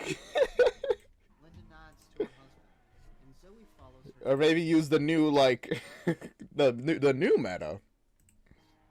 The barista spots Gerald in the crowd as River reaches up to tug his sleeve. Dad, can I go pee? I don't know, can you? As River squeezes through the standing ovation, My goodness. down the center aisle toward the lobby, Zoe gets an idea. No. This isn't over. You just need some leverage. Uh-oh, River. In the bathroom, River finishes in the stall and goes to wash his hands. He finds Sam waiting for him. Hey, sport. How you doing? River backs away slowly. Sam advances. Immediately, he's like, "Oh, something's up." Don't be scared. I'm a cop. Back in the dressing room, Linda's changing into a gown for the closing. Actually, I just realized before I said that she deserved a win, they did murder her grandma and cut out her her brother from the will. Again, both are terrible. She spots Zoe in the mirror, leaning against the doorway. I gotta hand it to you, Linda. That was one hell of a performance. Well, I paid enough for it. Yep. You fought, you won. The crown is rightfully yours. That's why it's such a shame you're dropping out. Once again, throwing the words back at them. You can't threaten me. That's what I'm saying. I've got your kid. What? That delivery was like, wow. I really like that. That gave me like chills. I'm like, oh my goodness. My boyfriend just grabbed him from the bed. Where is he? What have you done with him? He's safe. He'll stay that way. We drop out right now. So, Linda, what do you want more? Honey Queen? Or your kid back? Which kid? I knew she was gonna ask that. He's like, well, like my oldest son, whatever. My other ones, I'll miss them, but I want Honey Queen one. Hang on. She takes out her phone and texts Sam. They wait for a text back. Gotta make sure, I guess. Bing.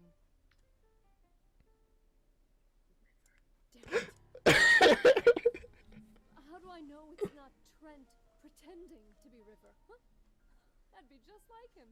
Let me see a picture. It would? Zoe gets Sam to text. Actually, it probably would, because I'm certain the other kids know that River's the favorite, so they'd be like, it's like, hey kid, what's your name? He's like, which one would mom want?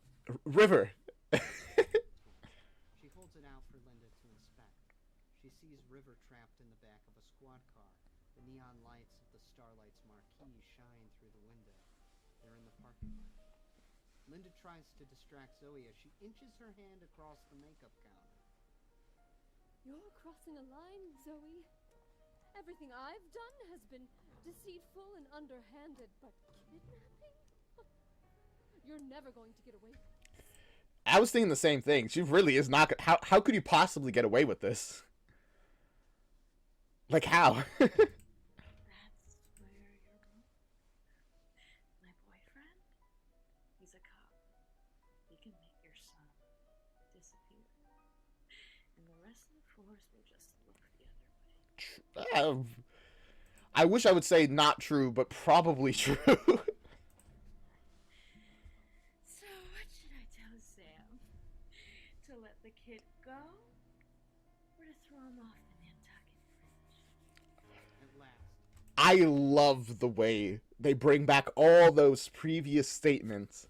The Nantucket Bridge. I guess this is just the bridge people throw other people off. His fingers reach what she was going for. She grabs it and throws it at Zoe. The baton. It hits Zoe's hand and sends her phone flying. Ah, shit. It hurts, doesn't it?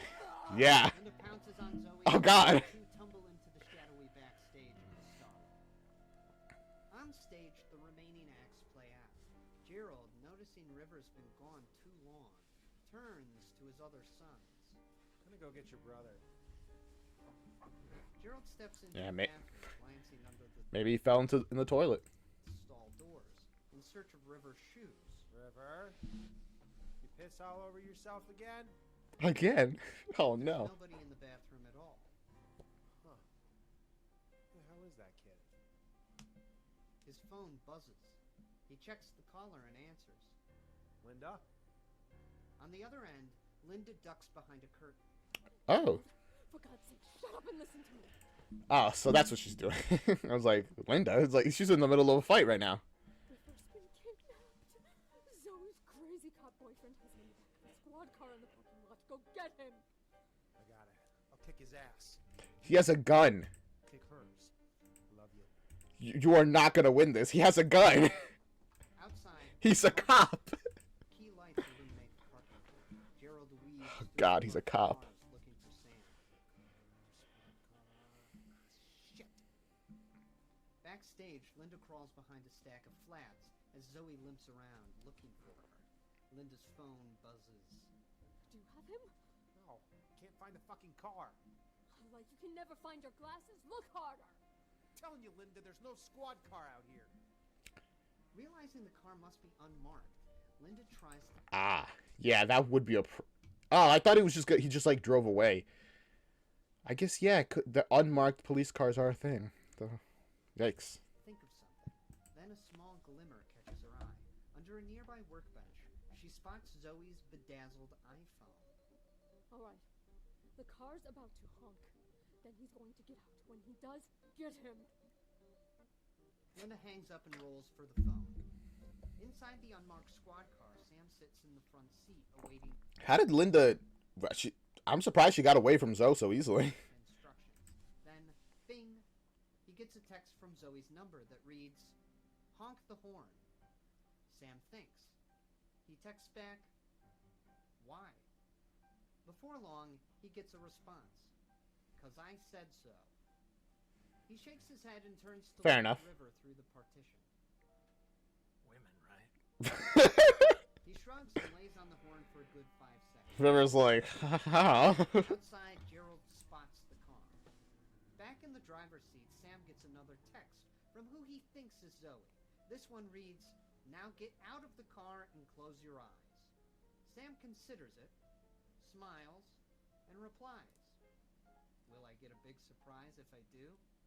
Backstage, Linda rolls her eyes. Ugh, pervert. She texts, "Don't talk back to me, cuck." Ah, Linda is not really good at talking to other people who aren't her husband. Never mind, she's great at talking to other people's people. He complies and gets out of the car. He's standing there with his eyes closed when a big, beefy guy plows into his side. Gerald. Oh, Gerald is a big, beefy guy? I'm proud of him. Sam, slamming him onto the pavement. He flips Sam over, crawls on top of him, and starts punching. Left, right, wham, wham. Dang. Kicks. Gerald flies into the side of the unmarked squad. Oh my god. Whack. Sam spits a mouthful of blood. Things are escalating fast. You're gonna be sorry you did that. Oh yeah? You're a tough guy. No. I'm a cop. From under his coat, Sam whips out a gun. That's... Oh, he immediately started... He just started blasting. Well, that's how we know this is a real cop, huh? The car's bulletproof windows keep River safe inside, but Gerald is hit. He grabs his shoulder and scurries off. Yeah, Gerald is a tough guy. He's not bullet tough. Sam scrambles after him. Backstage, Linda's beneath a workbench. When it flips over, tools and paintbrushes scatter across the floor. Zoe stands there with a fire extinguisher raised above her head. She brings it crashing down. Linda dives from its path. Oh, His phone, my goodness. however, is lying right there. Smash. Zoe lifts the fire. Her phone! Realizing what she's done, she looks down at the shattered remains of her most prized possession. Her veins bulge. Her blood bubbles, thinking of all the things she never got to back up on there.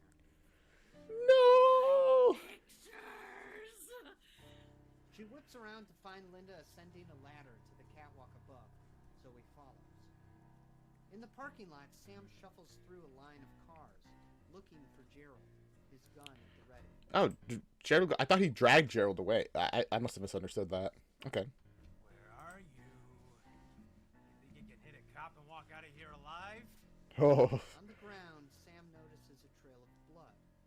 Gerald's blood. He follows it, taunting his wounded prey.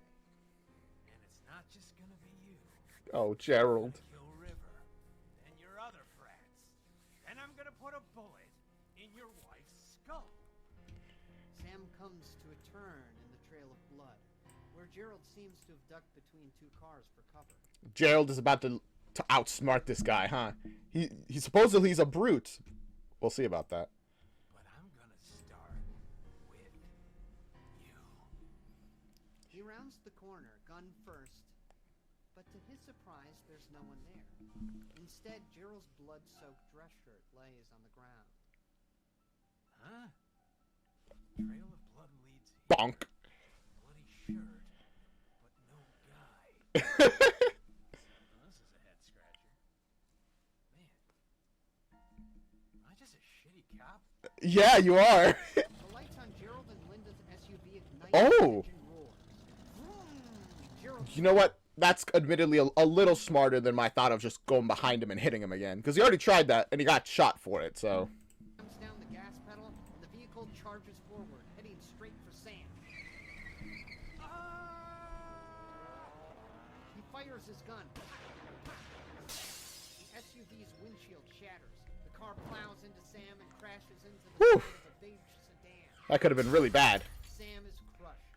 Gerald's face smacks the steering wheel. His blood splatters. Above the stage, Zoe pulls Is herself Gerald... Did he survive? Did he die in the crash? What? onto the catwalk. She limps across the raised Oh, platform. hopefully he's alive. Gerald is like one of the few people... Well, no, they're all terrible. Best case scenario, only River survives. As the final contestants perform their talents below. But where is Linda? Just as the thought enters Zoe's mind, Linda drops down from the lighting rig above. She Whoa. lands on Zoe's back, wrapping a length of rope around her neck. Zoe flings herself forward, flipping Linda over her and the catwalk's handrails. Linda hangs, holding on for dear life. Does no one see this down below? Zoe smiles down at her and inches her foot toward Linda's hand. Stop! She jams her heel down, breaking 3 of Linda's fingers. Ow! Pulls her hand from under Zoe's foot. Now she's dangling by one arm. That's... Far Oof. below is the stage floor and certain death. Zoe places her shoe just above Linda's hand. Hey, Linda. I want you to die knowing I'm gonna be the Honey Queen. I'm getting out of this shitty town, and I'm going straight to Broadway. Maybe, but man, you know, Hatchetfield sucks, and it is a noble goal to want to leave it, but I don't know if it's this bad. Yes, Zoe. You're a star on the rise. Just as Zoe's about to bring down her foot, Linda swings her free arm onto the catwalk, grabbing hold of a large sandbag. She yanks it with all her might, pulling it over the edge. It hurtles toward the stage below. She's kind of strong, huh? Rope it's tied to. The rope that's wrapped around Zoe's neck. Thwick! When the bag's only halfway down, the rope snaps taut. Thrown over a beam in the lighting rig, it pulls tight, lifting Zoe into the air. She reaches up, trying to free herself, but it's no use. Her neck is caught in the tangles. Her eyes bulge, Ruh-roh. then roll back. She chokes, twitches, and finally goes limp. To be fair, that would have taken a little longer than that. I was expecting it to go and then just snap, you know? Which would have been horrific. Zoe Chambers sways softly in the rafters of the starlight. Dead as a doornail. Linda pulls herself onto the catwalk just as her phone buzzes nearby. It's a text from Gerald. It reads, "River's safe. Everything's okay." Linda lays back on the catwalk and breathes a sigh of relief. In the SUV, Gerald's phone falls to the floor as he loses the strength to hold it. Blood flows from his 3 gunshot wounds. Oh no, Gerald! It's incredible how I've come to sympathize with Gerald and Linda, even though they're just the worst. And they actively ruined and changed people's lives just to get what they wanted. And, like... What's her face? The other girl. I already forgot her name. Oh my god. She died and I immediately forgot her name. She killed her grandma. Well, her boyfriend did, but still, they clearly planned it. And... I don't want to sympathize with Linda because she's rich. But in this case, I guess I will. Even though she's rich and she's a horrible person, specifically. After the show's talent portion, and a brief intermission for the judges to deliberate, all the contestants save Zoe Chambers Zoe. on the stage. Linda looks out at the audience, exhausted, as Higgins steps forward. Are you just going to continue the show and not be like, oh, by the way, guys, Zoe kidnapped my son and tried to murder me. Sorry about that. Also, her boyfriend, the cop, tried to kill my husband, and he's dead. Oh, she doesn't even know he's dead, actually. And now, for the moment you've all been waiting for. The judges have rendered their verdict. The ending. Please. I bet Linda didn't even win. The contestant who best embodies the spirit of this town. The sweetest woman in Hatchetfield. This year's Although it would be funny, actually. I don't know which one would be funny, if she did win or she didn't. Honey Queen is... Oh, thank God. Linda Monroe. We're getting working, boys! Woo! After the show, Linda stands backstage in the empty theater, her phone to her ear. Out in the car, Gerald's phone rings and rings and goes to voicemail. You've reached Dr. Gerald Monroe of Inner Beauty Cosmetic Clinic. I'm not available right now, but if you leave your name and number, Dang. I'll get back to you as soon as I can. Gerald, I did it. Do you think she cares that he's dead? I don't know. Their relationship was complicated, I think. They all tried to stop me, but I did it. We did. Oh. Hey, you don't even know you're talking to a dead person.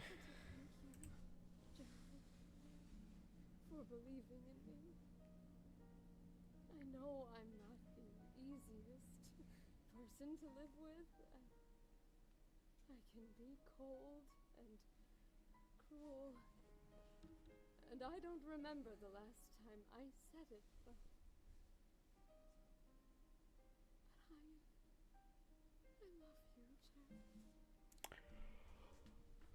I just wanted to tell you. Oof. That's a major oof. There's also a body hanging from the fucking rafters in here, and I need you to help me get rid of it. So where the hell are you? Linda. Linda quickly hangs up and spins around to find her father. Roman shifts uncomfortably. Hey, Roman. It's hard for me to admit when I'm wrong. Yay! I was wrong. I didn't think you had what it takes to win this competition. But I'm proud of you, Pig. Honey Queen. Yay! Rolls down Linda's cheeks.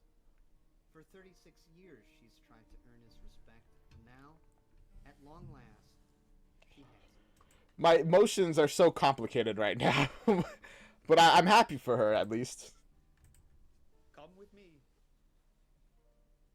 I really should wait for Gerald. You know, find the kids. Of course, that's not all that's on her mind. She glances up to Zoe's body in the rafters. Linda, don't worry. We'll take care of everything. All right. Later, Linda sits across from Does he know? Roman in the back of his Rolls Royce. The car drifts down an Does he empty know? road. They've left downtown far behind. Outside, the night is pitch black. The Rolls Royce pulls off the main street and onto a dirt path. Every honey queen would always leave Hatchetfield. They bob gently as the car heads into Witchwood Forest. Where are we going? To the ceremony. The Honey Queen is the guest of honor. A ceremony? In the woods? It's tradition. Okay. I see. Every honey queen leaves. Every honey queen leaves. One that dates back to the very foundation of the church. What church? The Church of the Starry Children.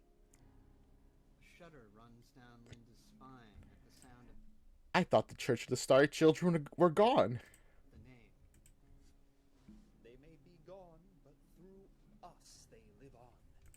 Ah, okay. No, they are gone. Well, no, I guess not if through them they live.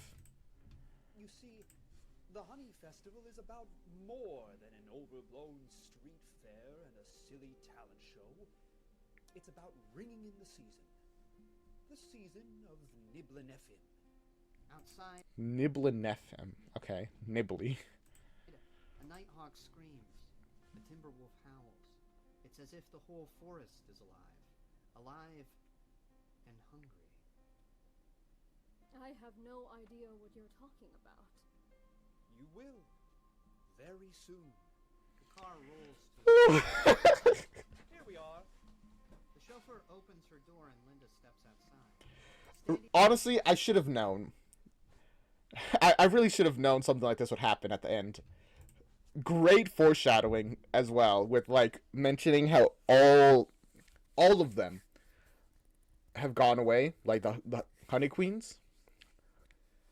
They didn't go away because I was even surprised. I'm like, wow, being a honey queen really brings you that high up in the world. It's different. Around the car are a dozen figures. They wear black robes and silver masks. They bow to Linda, who steps back in confusion. What the hell is this? It's said that when the Honey Queen is crowned, she leaves Hatchetfield forever. On to bigger and better things. That's true. In a way. In a way. She comes here. For the offering. The cloaked figures part. Beyond them is a clearing lit by a ring of torches. Linda nearly gags. Illuminated by the firelight is a mound of mutilated pig carcasses. Their eyes are blank, mouths agape. Flies swarm around intestines and congealed blood. That's a pretty gross visual. God, that stinks! What the hell do you think is out here, and why would you offer it a bunch of dead pigs? Oh, no. That's not the offering. You are. Linda looks into her father's eyes. There is madness and joy. Nibley is unique amongst his brothers. Okay. For one night a year, on the eve of the honey festival, Niblenethim, a lord in black, may walk upon the earth. That is very unique. If he is given the flesh to inhabit, and when he comes, he must feast. Linda, you didn't win the competition because of that egregious song. I'm not a fan of rap music. You won because of everything else you were willing to do. We know about the dead girl in the rafters. That's why you won. You wanted it the most. You were the hungriest. Nibley is a creature of hunger. Oh my god. They knew. Like, remember, I from the moment I heard that was like the nicest, I was like, oh wow, people are gonna get really mean about doing this. They knew that. That's the point. They know the one who wins is the one who wants it the most. Not whoever's the nicest or the most talented.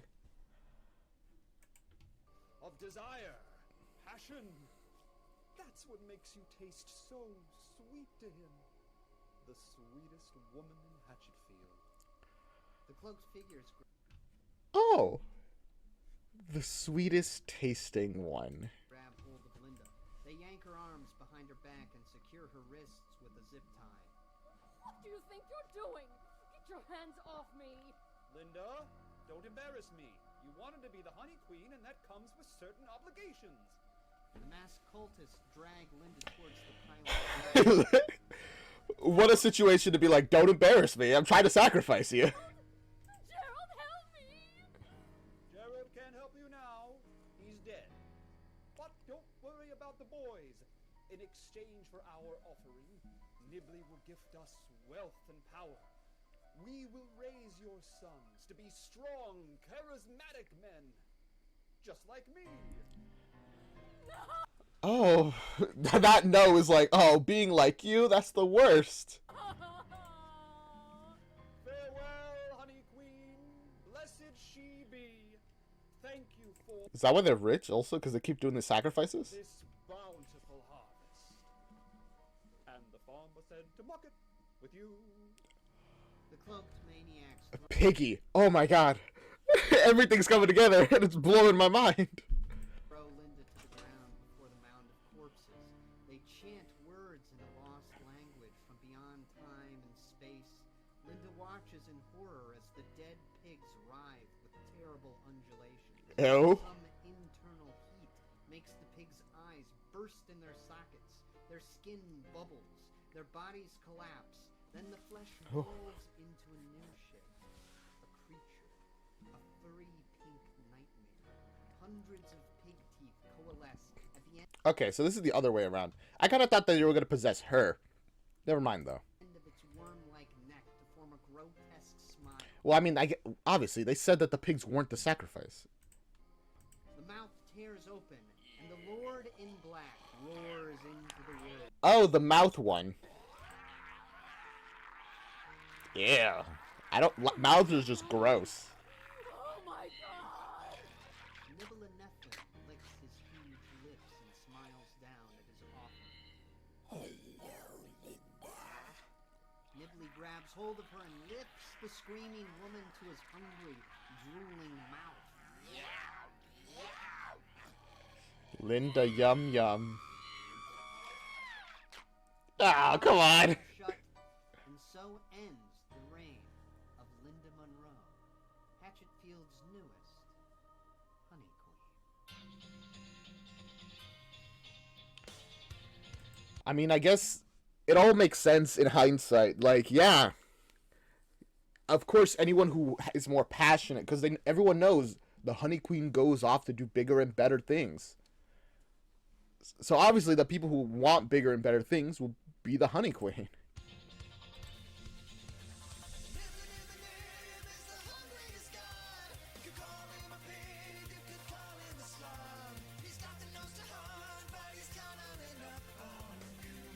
Whoa. I like that they always got, whenever the people who are singing about the Lord in Blacks, the Lords in Black, they always got this, like, headband.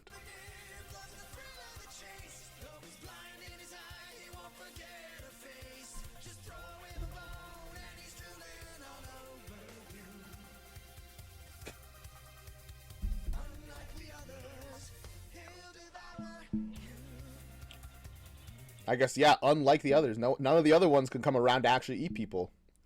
I don't know why he can do that. I guess he's just lucky.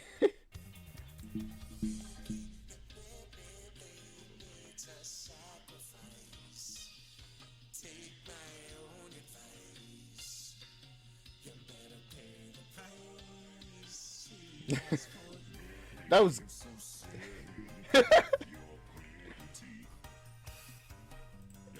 Please, you're so... That's... I love it. They're so goofy with these guys.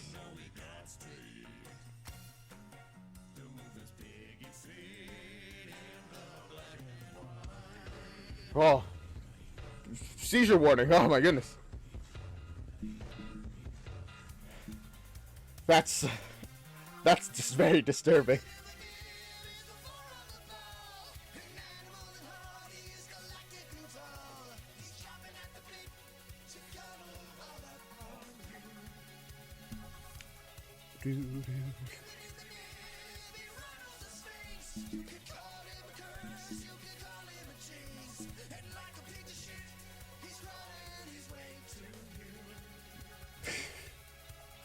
Very okay.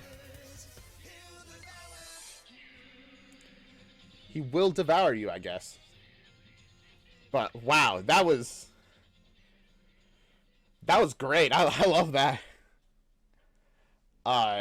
Whew. What a start to season 2, I would have to say. Like, genuinely crazy good. I adored all that. I love how well they set everything up. In every, like, one of these things, and all their, like, musicals and stuff, like, the very first quarter is a little, like, jam-packed with facts. And then they use them so well, you know? They bring them forward, and they pull them all together. It's great. I love it. You saw my mind getting blown, like, after hearing every single thing. The piggy, oh my gosh. The fact... I'm gushing. I've already said all this stuff. Like, in the past couple of minutes. But how can I not? It's so good. I love their like, writing. It's so well paced. I get absorbed into it so easily. Man. And you know what? I'm kind of glad Linda... I don't know why I keep calling her Glinda. I'm so glad Linda... There you go. Kind of died. Yeah, she got eaten by Nibbly, but whatever. The reason is because now we can have all the characters be that were not great die. It does have the slight issue of now River and the boys are going to get raised by their grandpa, and their grandpa sucks and will probably have them become members of the cult. Yeah, not everything worked out. But oh well. If you enjoyed that, leave a like, comment, subscribe, follow, do all those things. Recommend what I'm going to watch next. Yeah. Nightmare Time. What a start. I adored that. Thank you for watching. I already said that.